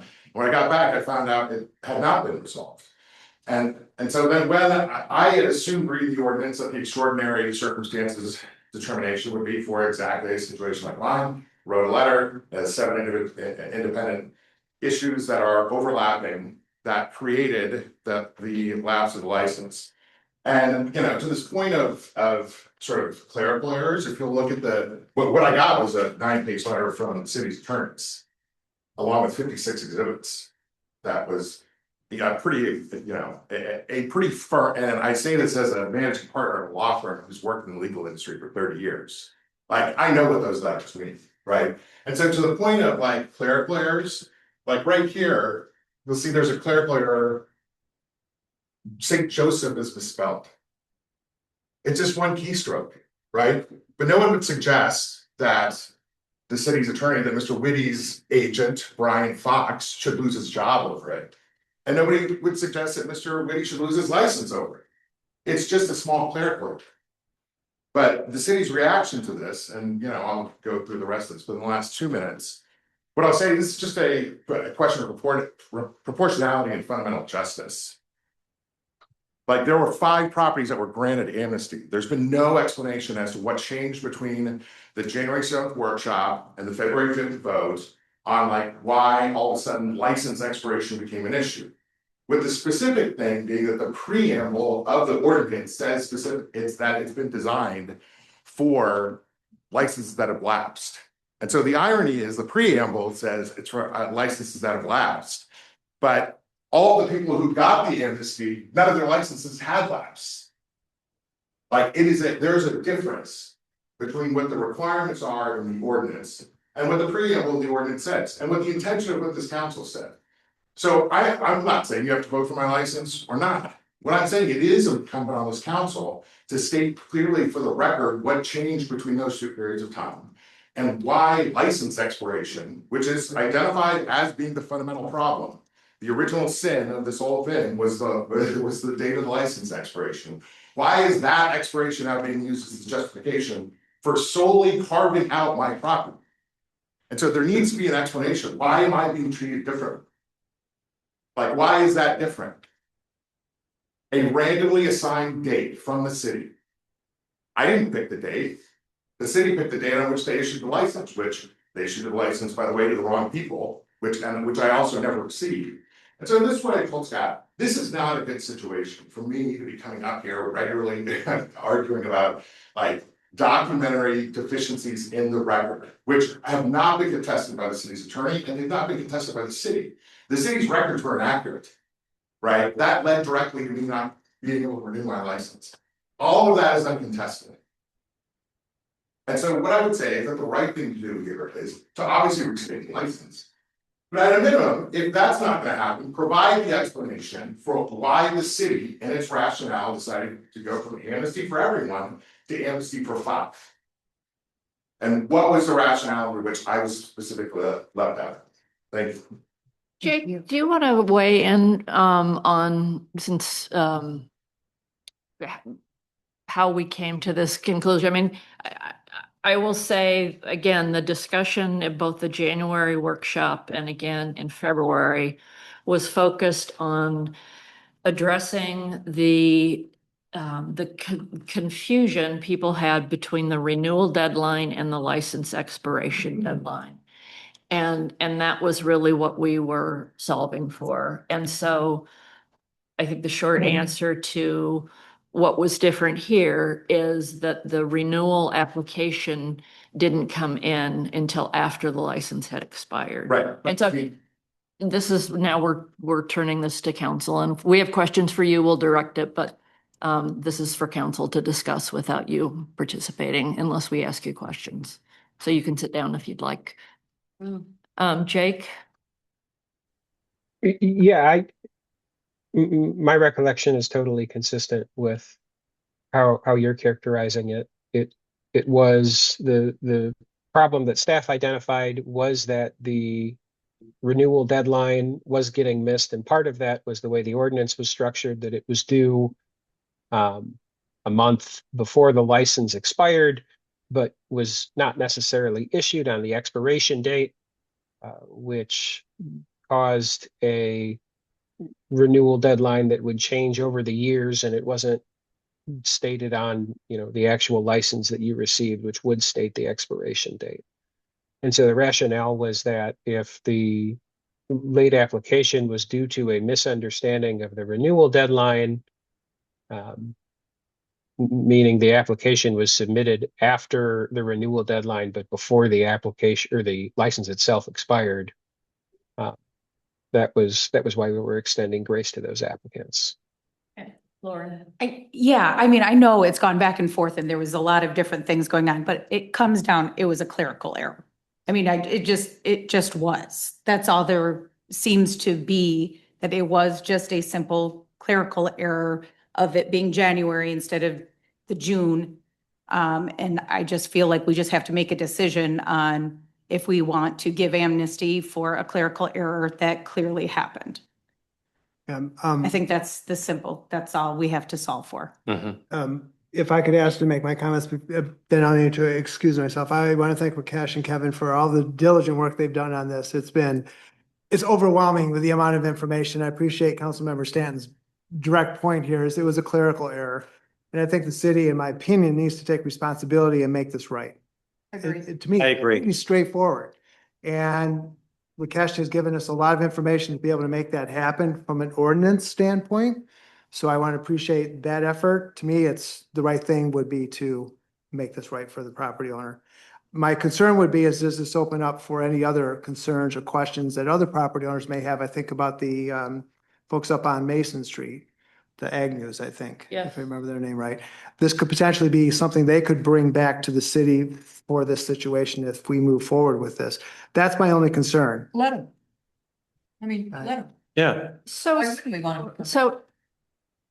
So essentially, we're saying that if somebody makes a clerical error, they make a clerical error. It's up to the city to say, oh, that's okay. No, I don't think it's up to the city. I think it's up to the council to say this one deserves amnesty because it was clearly a very easy clerical mistake that happened on their end. Correct. And we as a council have to decide whether we give them amnesty. It doesn't set a precedent for everybody that makes a clerical error. I think that's a little broad. I mean, seriously, when is it not a clerical error? We are not a member of council, so if somebody asks you a question, you can answer it, but you're not part of the discussion. Mayor, I need to excuse myself. Have fun on your ride. I'm not saying that the city didn't do everything that they needed to do or that staff didn't do everything they needed to. It was what seems like a very simple mistake that happened in an Excel spreadsheet. And that's all that it comes down to. Going forward, should we hear from everyone that makes a clerical mistake? And if we say to them, okay, so I'm just putting it out there that, we should have this opportunity to say whether we're going to give this one-time amnesty to this particular case, because we know that it was just a mistake in an Excel spreadsheet. Yeah, Mayor, I- I'm gonna let Joe go next. Yeah, well, I mean, it pains me that we're in this position. I don't want to see anybody lose their license for a clerical error. Right. I don't, but at the same time, and I think I've been vocal about this every time something's come up, we've thrown amnesty at it, right? And the first two times I could get on board because I thought, okay, we can fine tune this ordinance, make it a little clearer, a little easier to understand. And now we're kind of crossing, to me, a little bit of a threshold here, right? Now, all of a sudden, we're going to start bringing to the council one-offs, right? And statistically, there's always going to be a problem, right? Statistically, we're always going to be in a situation like Rakesh, like the Agnews, like whoever, right? And my concern here is that we're just going to we're opening this every single time this is going to come up now, it's going to come to council and say that I made a mistake, you gave it to this person. I mean, we're hearing it, right? And again, I don't want to take the guy's license, right? I mean, he's my neighbor. He manages his house responsibly. But, you know, I feel like we have an obligation to enforce an ordinance. And what message is this saying to our staff that's working hard trying to do it, that all of a sudden now, whenever somebody doesn't like the way the ordinance plays out, it's going to come to council? That's my concern, right? If what we're saying, and, you know, God help me, because I've said this before, right? If what we're saying is one and done, that's not what I'm hearing. But if that's what we're saying, that's one story. But if what we're saying is now the council is going to be the judge, jury, and arbiter of anyone who has a concern with the way the ordinance is written, which is what we're hearing, I don't know if I can get behind that. I really don't. I don't want to see him lose his license. And, you know, and the fact is, you know, on the campaign trail, that's all I heard was, you got to protect our ordinance and you got to make sure that we get our community back. I don't want to see it happen this way. And if we want to rewrite ordinances so the city doesn't have these type of punitive issues, that's fine. But we're going to have to really discuss then how we give back to the residents that asked us to put this ordinance in the first place. So sorry to be long-winded, but, you know, if everybody in this room says we're one and done and we're not going any further than this, and it's a one-time amnesty thing. We've said that, Which we've said that said every time. 2 times now, right? Chris? Yeah, I think obviously from the way I've always said, I always felt that the first round should be held harmless. There should be nothing done. This was your first renewal after the ordinance. Is this correct? Yes. Everybody, we said, hold harmless, one and done. And do I think it's too harsh to take away the certification because of a clerical error? Absolutely.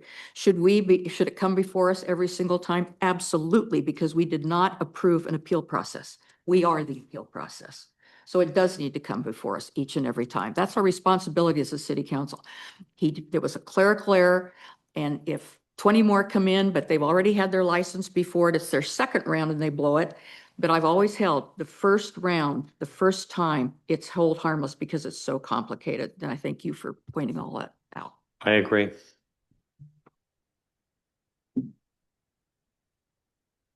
So that's a consensus so what you're recommending is that everybody, the first time their license comes up for renewal, if they blow it, we don't take away their license. Sounds fair to me. I think it's a huge punishment. I just think there were extenuating circumstances in this particular case. That's it. That's it. Well, but we have to create an ordinance to guide us and future councils.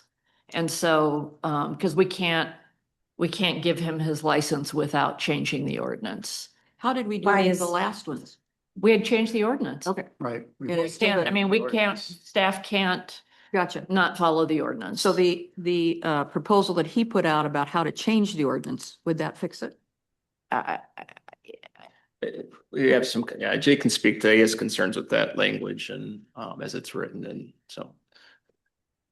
Yeah, so I think there were 2 proposals that were offered. One was to essentially have the council direct the enforcing officer to find that there are extraordinary circumstances and issue a license. And that's problematic because that authority is reserved to the enforcing officer, and the ordinance doesn't place any ability on the council to override that administrative action. The other proposal I believe I saw was to provide a essentially amnesty for anyone who submits a renewal application within 30 days of receiving notice of expiration from the city. And I think what's problematic there is, first off, the ordinance has never required the city to provide notice of renewal deadlines. And so by including that, you're essentially including a de facto requirement to provide an additional notice that isn't already required. And there could also be situations in which, now people are going to dispute whether or not they received a notice that the city sent out to them. So it's not to say it wouldn't accomplish the intended objective. I think there are a lot of different approaches the council can consider if it wants to, go down the path of amending the ordinance again. I mean, right now, as the ordinance is written, there's no mechanism for the license to be reissued. So it would require an amendment. And I think the important thing is if the council wants to act, it should identify, the circumstance here that, applied to everyone else. What are we trying to avoid? What problem in the ordinance are we trying to solve? Yeah, I think that's the right question. So, and it sounds like what I've heard what we've heard from Chris is anyone whose license expires gets one First round. the first time. I think what we would have to do is put some time frame to that because, somebody's license could expire tomorrow and they could come back in 2 years and say, oh, I made a mistake. So we need to put. And sorry, I was going to Yeah, say, no. I didn't mean to cut you off, but the essentially giving people a mulligan, that's something that Ryan and Grayson and I have discussed internally. And I think some of the potential pitfalls there would be a little bit of challenge from an administrative standpoint to track who has used their mulligan and who hasn't, for lack of a better term. And then, as you're saying, there still has to be some kind of deadline as to when it can be used, unless we want people who have had short-term rental certificates issued under the previous zoning ordinance that have expired years ago, coming in and asking to revive that certificate, even though it's long since been expired. And I think it might also be a little difficult to justify the public policy reasons for essentially giving a get out of jail free card for what otherwise should be a regulation that, advances some kind of public interest. But Well, that's, so we're, no. I mean, he was speaking specifically to my proposal concerning the legislative change. He's our legal counsel, so, and we will decide what our policy direction is, and then we'll work with I him. just wanted to provide a clarification, but that's. Now I've lost my train of thought. So a couple things. One, I think will licenses ever expire if somebody doesn't renew them? And if so, when? And I think then the criteria, I think what makes me nervous with the clerical error is, and I'm not saying this is the case with Kevin, but, people aren't always truthful. And so somebody could come and say, well, I made a clerical error. And, there's no way for us to validate that one way or another. And then sort of what are the time frame parameters? Well, now, this was discovered in March? Is that when, Kevin, we started talking about this? When we entered it in our data, we entered it It defaulted back to January. Right, I understand that. So we left it alone, so that's why the deadline was with the new 30-day policy was supposed to be June 5th. With an expiration on July 5th, and we had it in our head based on our documentation that it was January following. I understand it, but when it was brought to your attention, how long was it from August. the date that it was expired to the date that it was brought to your attention? How many months passed? Not months, 1 month, like almost 30 days to is when I got the letter saying we lost our license. So within 48 hours, we got it back on the table and got it back to the office, and then, that's when So had you had 90 days, so, theoretically, if we said, okay, in 90 days, and then in some way, could the wording say, it has to have been a rental that has been an ongoing rental, rather than somebody that's just popping up and saying, hey, I want to add something. But, could it be something like a 90 days, within 90 days? So there is a one piece that, staff and legal counsel have, looked at. And before I guess throw that piece out there, there's one piece I just want to make sure, isn't missed here. Again, I'm not, Mr. Tringali's made his representation to you, but remember, there was another property that Mr. Tringali was also the agent of, who also didn't apply timely. And, obviously the round of changes that you made last time dealt with that issue because their application was late, but not before it expired. So, the reason why there's a difference here again is it's the two that were after their license expired are the ones that weren't covered by that last round. But another idea that we have, kind of, looked at is that, all right, if you apply late, setting forth some process to basically indicate that, if you apply up to 30 days late for each day that you're late, there's some sort of, daily penalty fee that would be kind of divided up on what right now, if you're renting without a license, it's $1,500 a month. So we could take that 1,500 and divide it by 30 days, and for each day that you're late, because that's essentially what you're doing, right? You're probably still renting, and you're probably doing it without a license. So it's kind of using that penalty structure and applying it for applying late. If it's 30 days to 60 days, then maybe it's using the second violation penalty fee. And if it's 60 days to 90 days, then maybe it's that third violation penalty fee. I wouldn't go past that 90 days. Right.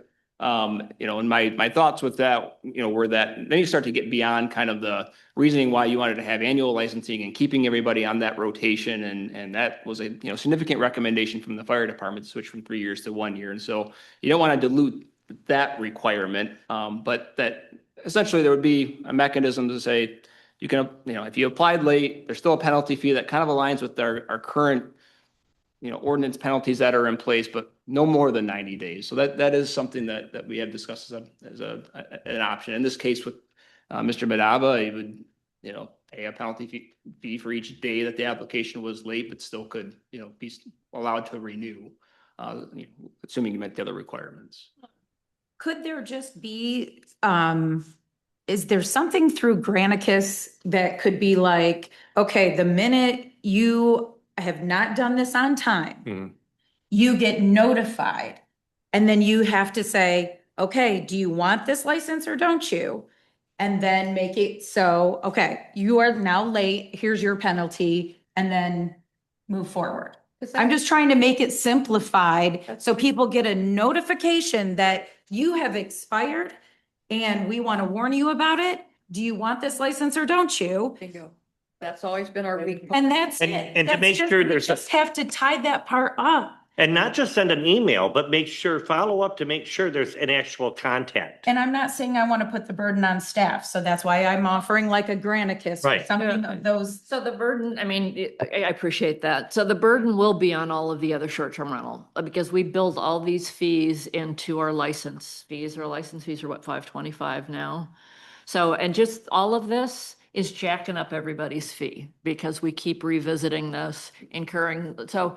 Yeah. So we we're just have to be mindful of, what we're doing. And Ryan, if you can weigh in on. Yeah, I'm not aware of Granicus having that particular option. Obviously, as we we can check into that to see if there's something like that. I mean, we have to use as more of a, well, obviously we have our hotline and address identification tool to check current records compared to, rental activity that's scraping from the internet and comparing to see if, there's some activity there. I mean, they have other functionality that involves, like online submittals of applications and things like that. What that notification process looks like, we can at least look into that and find out what the pricing would be on that. There still would be, some administrative work involved from staff on that. I think, just like fundamentally, thinking about this, I can appreciate that the business licensing was brought up earlier. The difference with that is that's all the licenses at once, one renewal date all at once. That's different than multiple licenses throughout the year. And at the end of the day, from my perspective, like, the folks that are hiring these agents, like, that's what they're being paid to do, right? Is keep track of these business requirements and these responsibilities. And so for the city to have the burden to keep track of all of them when there's local agents who are responsible for the ones that they've signed up to and get reimbursed to be responsible for that property, to me, because what's going to happen is that my concern is if we miss a deadline on getting a letter out, or, somebody's on vacation, it goes out a week late, are they going, we're going to have an issue again where somebody's saying it's your fault, you didn't do something to notify me timely, and that's on you, and I'm going to challenge that. I think we just kind of run into the same same situation, but we can certainly check into whether there's a way to automate this process to send, some sort of reminders. I think, frankly, we already are evaluating as the workload increases with having everything on a 1-year cycle, right? We're kind of going into that first year where we're actually seeing them all on one person in 1 year. It's still a lot of work anyway. So I think we're already kind of evaluating whether or not we need some extra staff help to deal with that. So with that, do we at that time look at whether or not, again, we have the capability to send some sort of reminders or something like that. Again, we can evaluate that. I'm not saying that we can't, but there are, like I said, I think some risks still with that. And I think ultimately it should be on the agents. That's what they're being paid to do, is track their list of rentals, right? And frankly, I will say we have some agents who are doing an excellent job. Grace and I were talking about this earlier today. There's a couple of firms who haven't had one miss, whether it's commercial district or any other district, hasn't had a problem at all. And they're staying right up on the regulations, and they're doing a fantastic job. So. Go ahead. Yeah, I would be very concerned with putting the city in a position where, we're the ones that are obligated, right, to do the notification. I'm willing to make that jump, though, if council decides. But, I think we need to look at it, and you brought the point up. If we're going to do it, we're going to have to do it right. And that probably means bringing on more staff. I don't know how automated you can go. No matter what, you're still going to have to audit, make sure you're capturing everything if the city's basically liable now for getting out these notices. Right. And so the question to me comes now, is that really fair to the people that have made it, haven't had any issues, right? And gotten it through. And I've talked to some who said, yes, I'll pay you the extra, whatever, just to have that added insurance. No, I've talked to others who said, heck no. So I don't, how do you make that call without surveying everybody and asking them? I don't know, but off the cuff, I would not be leaning in that direction, because I think it's punitive to the property owners that have been staying on top of it. And I don't mean any disrespect. I understand you had, that they've had issues, right? But The other concern, and again, it's, this whole thing came about because residents were losing their neighborhoods. And, on the Hill, it's, 40% of the Hill. And they were really clear. They were clear in the survey we took. They want the number. All of that. And so at some point, and, we say this every time, we have to draw a line. And we can draw it at 90 days, and we can, add the cost of whatever notification system. And I share Joe's concerns with that. But somebody's gonna cross that line too, because they've crossed every single line we've drawn. And every time we've said, nope, this is the line. And here we are again. And, here we are again. And it's, it's with the wisdom of a collective council. And so we'll support the decision that council makes. But at some point we have to draw the line and, you know, and the only way we're going to get from 40% to 20% is for people to sell their houses, people with licenses to sell their houses, heaven forbid for people with licenses to pass away, or people who don't renew their licenses to have their licenses revoked. And it sucks, but they can long-term rent. I mean, we have a huge need for long-term rentals. So I'm sympathetic in the situation, but it's not like there aren't other ways to monetize our neighborhoods to have a rental property. So, Madam Mayor, following up on that, how many short-term rental certificates are there? 200 and we have that number from Yeah. January, something. when And- I can and look real quick. when will they all go Much- to the 1 year? When are the ones that used to have the 3 year? When will everybody hit the 1 year? Do we know that? Okay. Okay, and if we go with that, if we eventually get to the 1 year and everybody is still their first time through, there's not that many of them. How many have we had? There were 11. I think the previous time when we did this, the first dispensation, there were 11 of them. Yeah. And then these are the 2 that got left out, right? Okay, so out of all the 250, however many, we only had 11 people that got caught. So I don't think that's opening up the door to closing off the short-term rental issue. I think it's, they screwed up, they get a one shot at it. Beyond that, you know, do your 30 days, whatever. But we are the appeal. There's nobody else to do the appeal to. Right. So we might have to see them on a one-to-one basis. And that might be our role.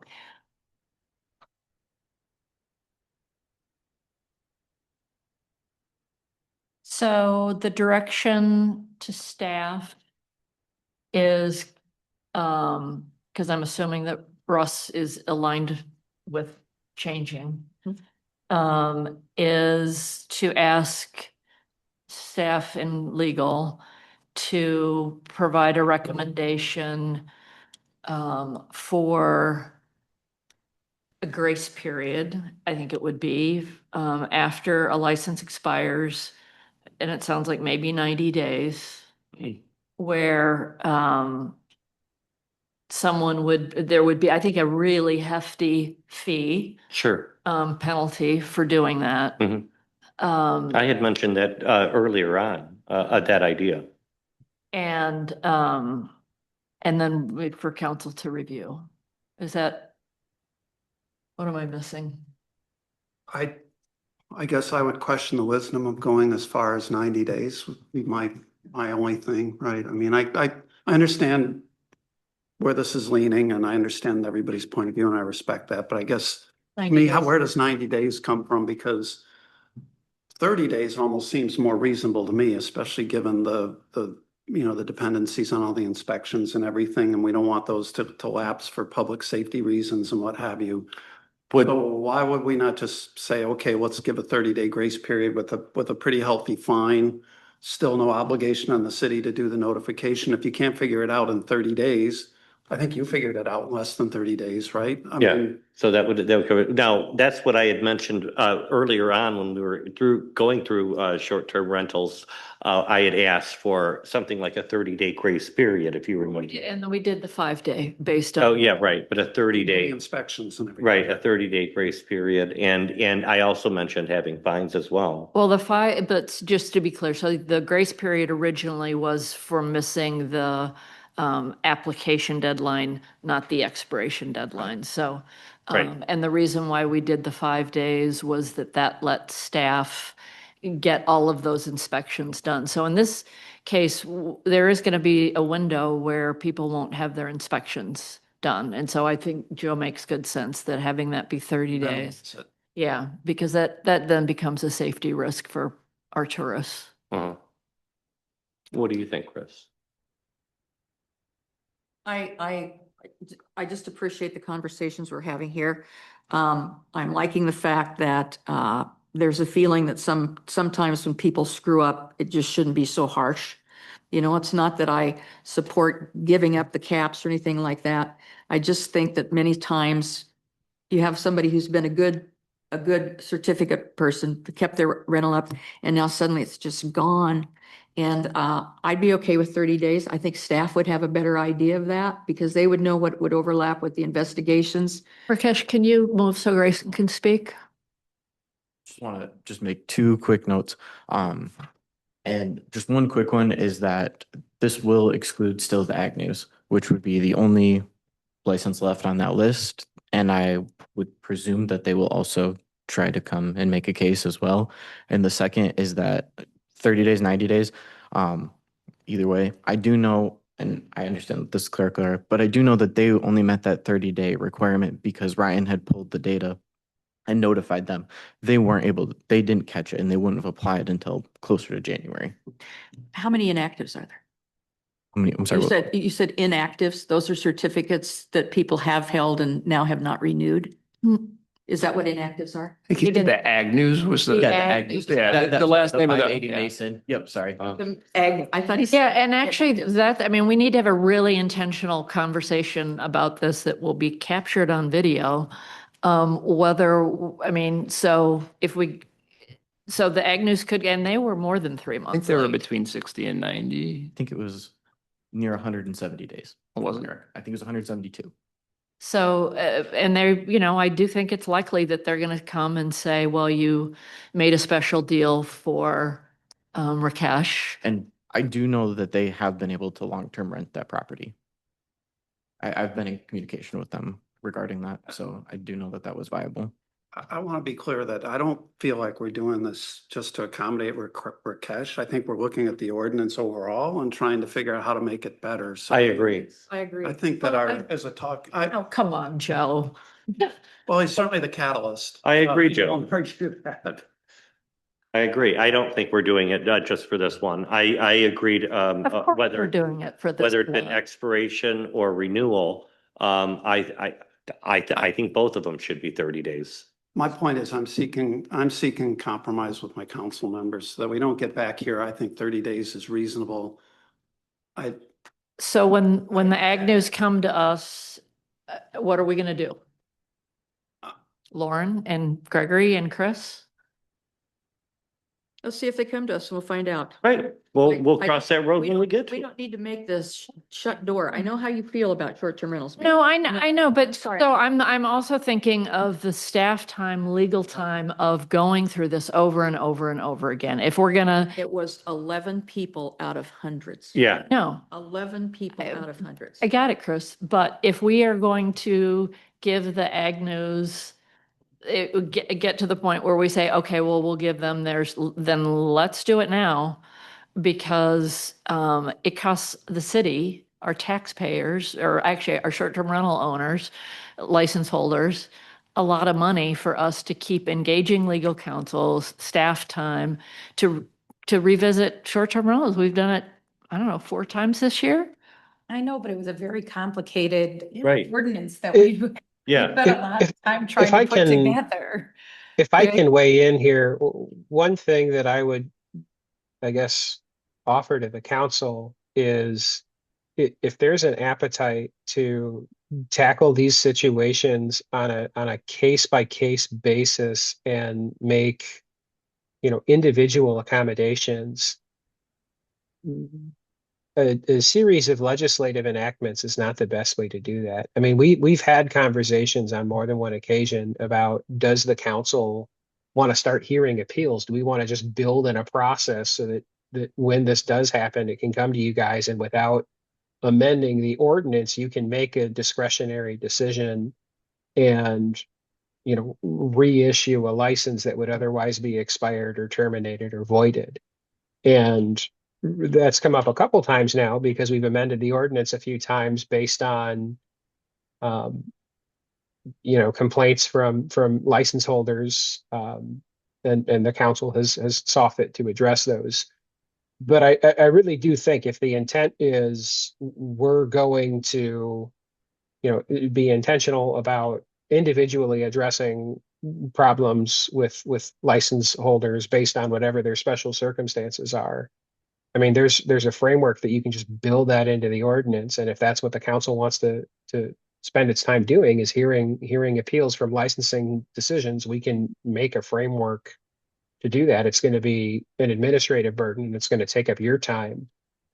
But I it's just feel like- more efficient than amending the ordinance. Yeah, I just feel like we've gotten to a point where now we have it in place, like people know the new rules, where we're finally getting to the place where everybody has known the new rules. We got through all of this process. We should have fewer mistakes. Right, Yeah, but That's then what I believe. right. This is just a very, again, it was a clerical error, but I don't feel And- like we should have that many mistakes going forward. I Right. But- really believe that our ordinance is better. We know what we're doing now. We have our decision have been made as far as how we want this set up. And now people won't make as many mistakes. Right, right. And I don't see a big influx. I think that's kind of hypothetical to say all of a sudden people are going to be beating on our doors. Again, to Chris's point, we only have these 2 properties that we're talking about that have been beating at our door. Nobody else has. And so I don't think that we're going to have this influx of having to deal with this all the time. Just for clarification, Lauren, were you suggesting then that you want to have the appeal process then? Or were you saying the ordinance is mature enough? It sounds like Jake is saying that we don't have to tear up the ordinance and make, sweeping changes. But Right. to have an appeals process where they can come before us. Of course, I don't want to have 50 people come before me and I have to be the judge and jury on all of this. But I think it's a better ordinance now and we won't have that. I guess maybe I'm hedging my bet that we shouldn't have that many mistakes going forward. Yeah, I will tell you, after the last round, there's been, at least 2 in districts with caps that missed the deadline. Now, they were in districts that actually have licenses become available on the west side of the river. So they're actually utilizing that process to go through the lottery and potentially obtain a license again. So even since the last round and all the additional education we did have some, and we do have folks from time to time in the commercial districts that missed the deadlines, but because of the caps aren't there, they don't have that same issue. I will say on the, and I've expressed this, I think previously, but my apprehension with the appeals process is that, one, you're going to need, some criteria to follow, but, you're all, frankly, I mean, you're at the end of the day a political body, right? So it politicizes appeals. And I think that, that's a factor that you all have to weigh out. And then frankly, whatever your decision ultimately ends up being, if it's a no, that's still appealable to somebody and that's to the courts. And then they're going to try to pick apart whatever your decision is. And they're going to look at how you treated everybody else. And I mean, there's going to be all these kind of interesting arguments that I think that, you might run into. I did look up the Ag News here in the letter that we sent them. Theirs expired on October 28th, 2025, and their renewal is not submitted until January 7th of 2026. So, if there's appetite for the 90-day piece, I think that, would include them and having a mechanism. But if the route is that you prefer the appeals and you want to hear these on a case-by-case basis with a set of criteria that you're, using, and like a legal counsel said, it is an option. I think that 90-day. Well, and to Ryan's point, I'd like to clarify exactly what I was recommending. And I was not just advocating full stop for an appeals process. I do think that adds a lot of complexity and a risk of litigation spinning off of those appeals decisions. But I'm saying what the council should be doing is either identifying and fixing like an inherent problem in the ordinance that, as applied to everybody, needs to be fixed. Or if we're going to go on like a case by case basis, like because of these, these specific circumstances are so compelling and we feel bad about it, that's something where an individualized appeals process is more appropriate than making a new one size fits all rule. Yeah, I think we got that. And Yeah. Go ahead, Joe. I would be very reluctant to go down the path of having an appeals process for the reasons stated. And I do agree that the ordinance is getting better, it's getting more known, but I also am a math guy and I know statistically there's always going to be problems. Every single one of them is going to come here in front of this council. It's going to take a lot of time. And we are going to eventually, whether it's this council or a future council, is going to paint themselves into a corner where we probably end up in court. I'd rather see us take a different path. Still think 30 days is reasonable. I would rather see us go down the path of putting the city on the hook for notifications long before I prefer to have an appeals process. I feel that strongly against it. Say that part again? Oh, yeah, I'd like that too. I mean, Yeah, I I know, would too. well, but I'm not for that either, but I'm saying I would You would rather rather see have that the than the appeals process where we're Rather see the city. the city notifying people even and picking up the cost and passing that on to the short-term rental owners. I don't think everybody will be happy about that, but that to me is a better solution than going down the path of the appeals process. My recommendation would be, I still think 30 days past the expiration date is a very generous date. And if you haven't figured it out, then you're bringing. Long-term rent your house. Right. I think that's a great starting point, and I think we should leave with that. And if we find out next year that, yeah, I don't want to revisit this again, but No, it's not easy. 30 days feels like a And that's reasonable. why you see all these other cities having such, and I thought we went through this process really well compared to other communities that has had the STR discussions, okay? So this isn't easy for us. It isn't easy for, everyone. So there are gonna be mistakes. This happens to be a mistake. I could be on board for the 30 days. I like Lauren, I like your point of appealing one by one. But then again, like Jake said, I could see a lot of lawsuits here or there stemming from that. Has to be Because, objective. because we said yes to this person, no to this for whatever reason. Right. But giving person 30-day grace, and maybe there would be fees for both, like I said, renewal, as well as, Relicense. for it. Thank you. I think that would be valid. And I could live with that. I have, and first of all, I always believed in putting a cap on the hill. I thought 30% would have been better than 20%. I'm not anti-cap at all. But again, this is very complicated, and I'm not surprised that it has, that's been come to us for the last year or two with different cases like this. And I don't think it's such a headache. We have to understand that's what we're all here for. It's our job to do this and to get through this headache, because this is a very complicated subject. And I think we've handled this as a city, I think, and a council through all of this STR, which I sat through all of it. I think we've handled it very well compared to other communities around us. Okay, so just recapping, I think, so we're thinking a 30-day. Is that consensus? I'm okay with that. Okay. Where are we on the appeal? I'm like Joe, think that's a slippery slope that people would appeal to us. I do think it opens us up for litigation. It does politicize something that shouldn't be political. Oh, it's always been political. Yeah, Let's right. be serious. I know, but I mean, it just, If I may, there is also a sort of administrative appeal process currently with the extenuating circumstances. That was, I think, your solution last time for this. So the Not that it couldn't- administrative appeal was if there was somebody in the hospital, that sort so of. that we do have the act of God clause. So if it's if, a hospitalization or if a tornado goes through or. Right. Not that you can't change it. I just wanted to make sure. Yeah. That was. And there is an existing, I mean, it's not necessarily an appeal per se, but to actually revoke a license for cause that is current does require a hearing before the council. As does a suspension. Sure.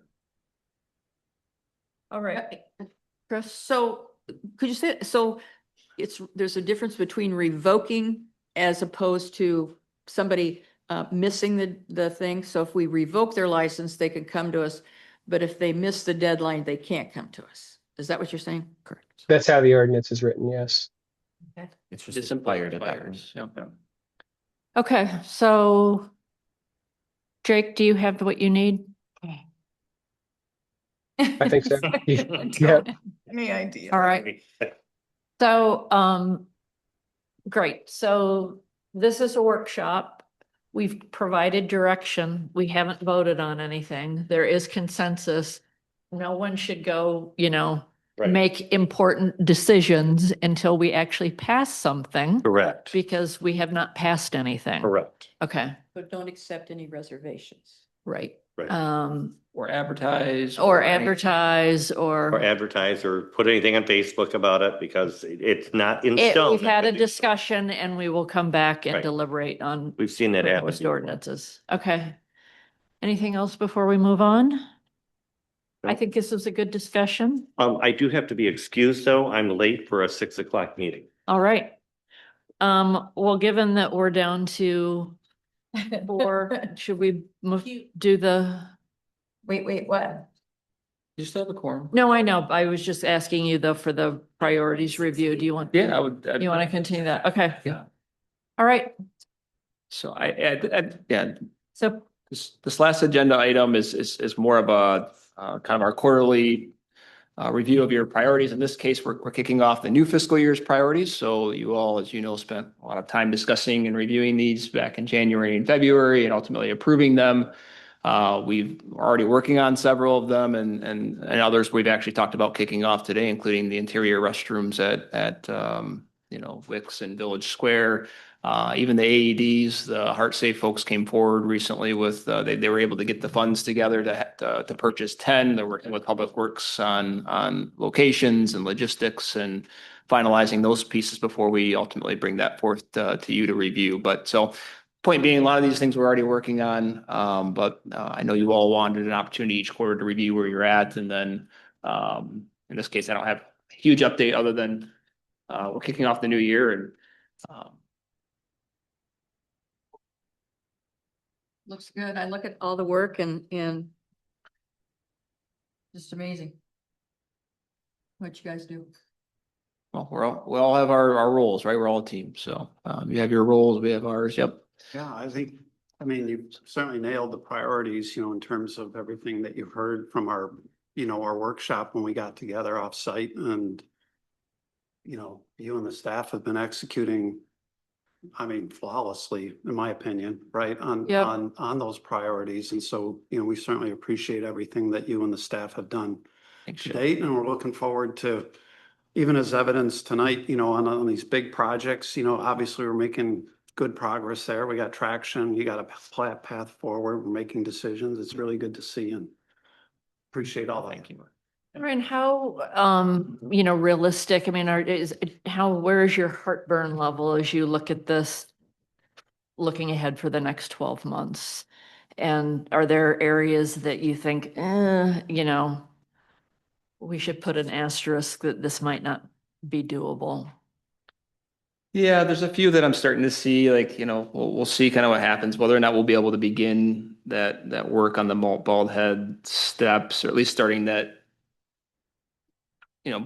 maybe some planning, but, design work probably won't happen next fiscal years because we're going to be probably still wrapping up the upper platform. It might be a spring construction. We're going to have a lot of other spring construction. So maybe that's something that takes a little longer to get going. I'll say the deer call piece, I really need to spend some more time on that. And I haven't been able to spend more time on it like I want. So I'm a little concerned about that, but I'm hoping to do some work on that over the next few weeks because that's really it's a winter project, but it needs a lot of regulatory approvals and your reviews and planning and funds. So that's something I'm a little concerned about. Like a full zoning code update, beginning it, maybe, but I think we're just really still aiming to get that updated master plan done. And I think the planning commission is going to take a big step on that their next meeting. But it's still going to take some more time. So, your wayfinding signage, it's after we get the logo and branding work done, it's still going to be a really heavy lift to get everything designed and what we want on everything, locations, fabricated, installed. So, whether everything's fully done by next summer, I don't know, but I think we'll keep, working at it and we'll have something at some point, installed. It's, whether or not it hit clean deadlines, like a brand new season with new fresh signage, but just to give you a sense, I'll give you a much better sense, I think, here in a few months on where we might be with some of these. Great. Excellent. Questions? No, just a big thank you. Yeah, huge thank Thanks, you. everybody. Well, It You and takes a your team, team, you and your know, team do great work. Takes a including lot of our great consulting engineers engineers and. Yep. It's, we are lucky to have you. I don't know All how right. John's working for anybody else right now. We have. Why would you want to work? And for Peter. Peter. Come on, and they get a gift a tour soon. Okay, well, that takes us to the second public comment. Public comments for this one can be about anything at all. Anyone in the room wish to speak, come to the podium, introduce yourself. You have 3 minutes. Kevin Tringali, Bellavita. Thank you guys for listening again. This is difficult. I get it. This rental industry is a $32 billion industry across the globe. You can't watch TV for 10 seconds without seeing a Vrbo Airbnb commercial. It's big, and it's a big pulse of who we are. And so I appreciate you guys trying to navigate through this. You got to remember, before any of you guys were here, it was the Wild West running this. I mean, lost licenses, fire inspections thing. I will get to it when we get a chance. It's come a long way, and I do appreciate that. I really do. And I like the ordinance, and I'm for caps. Okay, I'm all for that. It's a big transition, and we've stubbed our toe. Okay, and I know in terms of the efforts needed to control this, that is putting money in our community. And I made this suggestion at the task force, but I would strongly consider adding a tax, a 1%. If you added a 1% tax, which by the way is passed on to the traveler, that would more than fund resources to help us do this. The Visitors Bureau charges 5%. If you even at 0.5%, that was added to every single person who booked a property, and that time could be maybe passed on to something that can be funded by that. It's just my thoughts, as a suggestion. Thank you, Kevin. Thanks, Kevin. Anyone else in the room? Anyone online wish to speak? Raise your Zoom hand. Don't see anything. Jamie, do you see anything? All right, well, that closes public comments, council comments. Chris, why don't we start with you? Again, I just appreciate all the work that our staff does. I appreciate the discussion we had over short-term rentals. And I think that this makes me feel I can sleep better at night, just knowing that it's going to be handled in a fair and even way that people at least feel they have a voice that will be heard somewhere. So Great, thank you. thanks, Chris. Joe? Yeah, same thing. A good meeting, good discussion, tough discussion, but that's what we're here for. So, yeah, I appreciate all my colleagues that sit at this table and have to wrestle through some of these things. And I think it was a good outcome. Other than that, kind of encouraged to hear that we may do a tear down and rebuild, of the Wicks Park washroom. And my only off the cuff comment would be, you did such a great job on the Mount Bald Head one. I would be great if we could have some similar look and feel, especially with the roof lines or something, and maybe start thinking about how that ties in, to the things we do in Saugatuck and our way signage and everything, right? So anyway, just a thought. Lauren? Yeah, just the wayfinding and signage. By the way, we had another meeting with our logo and branding group. And when this comes out, I think a lot of people, you were just going to have opinions, because it's change. And so we'll see if you guys, if you like the change when we finally present it to council. And what I really want to see is eventually those signage throughout town with the new logo, and it's going to be on our website, and it's just going to have a new, fresh feel to it. And we need that signage so badly. We need it in our parks. We need it to point out where extra parking is. We need it to point out where our business districts are. So once we get through this, and even if people don't like it, we'll have signage and people will know where to go, even if they don't like the logo and the new branding. But I think it's going to be really great when it comes through and we have something fresh for our visitors in our town. That's great. Well, it's time, we need something to move on to from the roundabout, so we can move to our signage. I echo the comments, we don't always agree, but I think we get to a good place and we respect one another's viewpoints and that's a good thing. So appreciate all of you. Good meeting. Great 4th of July. Thanks to staff. It's a busy time of year. I really appreciate all you do and happy new fiscal year. We're, 8 days into it. So, and thanks again. And we get a tour of Maple Street. So let's get a motion to adjourn. Motion to adjourn. Second. All in favor, say yes. Yes. Meeting adjourned.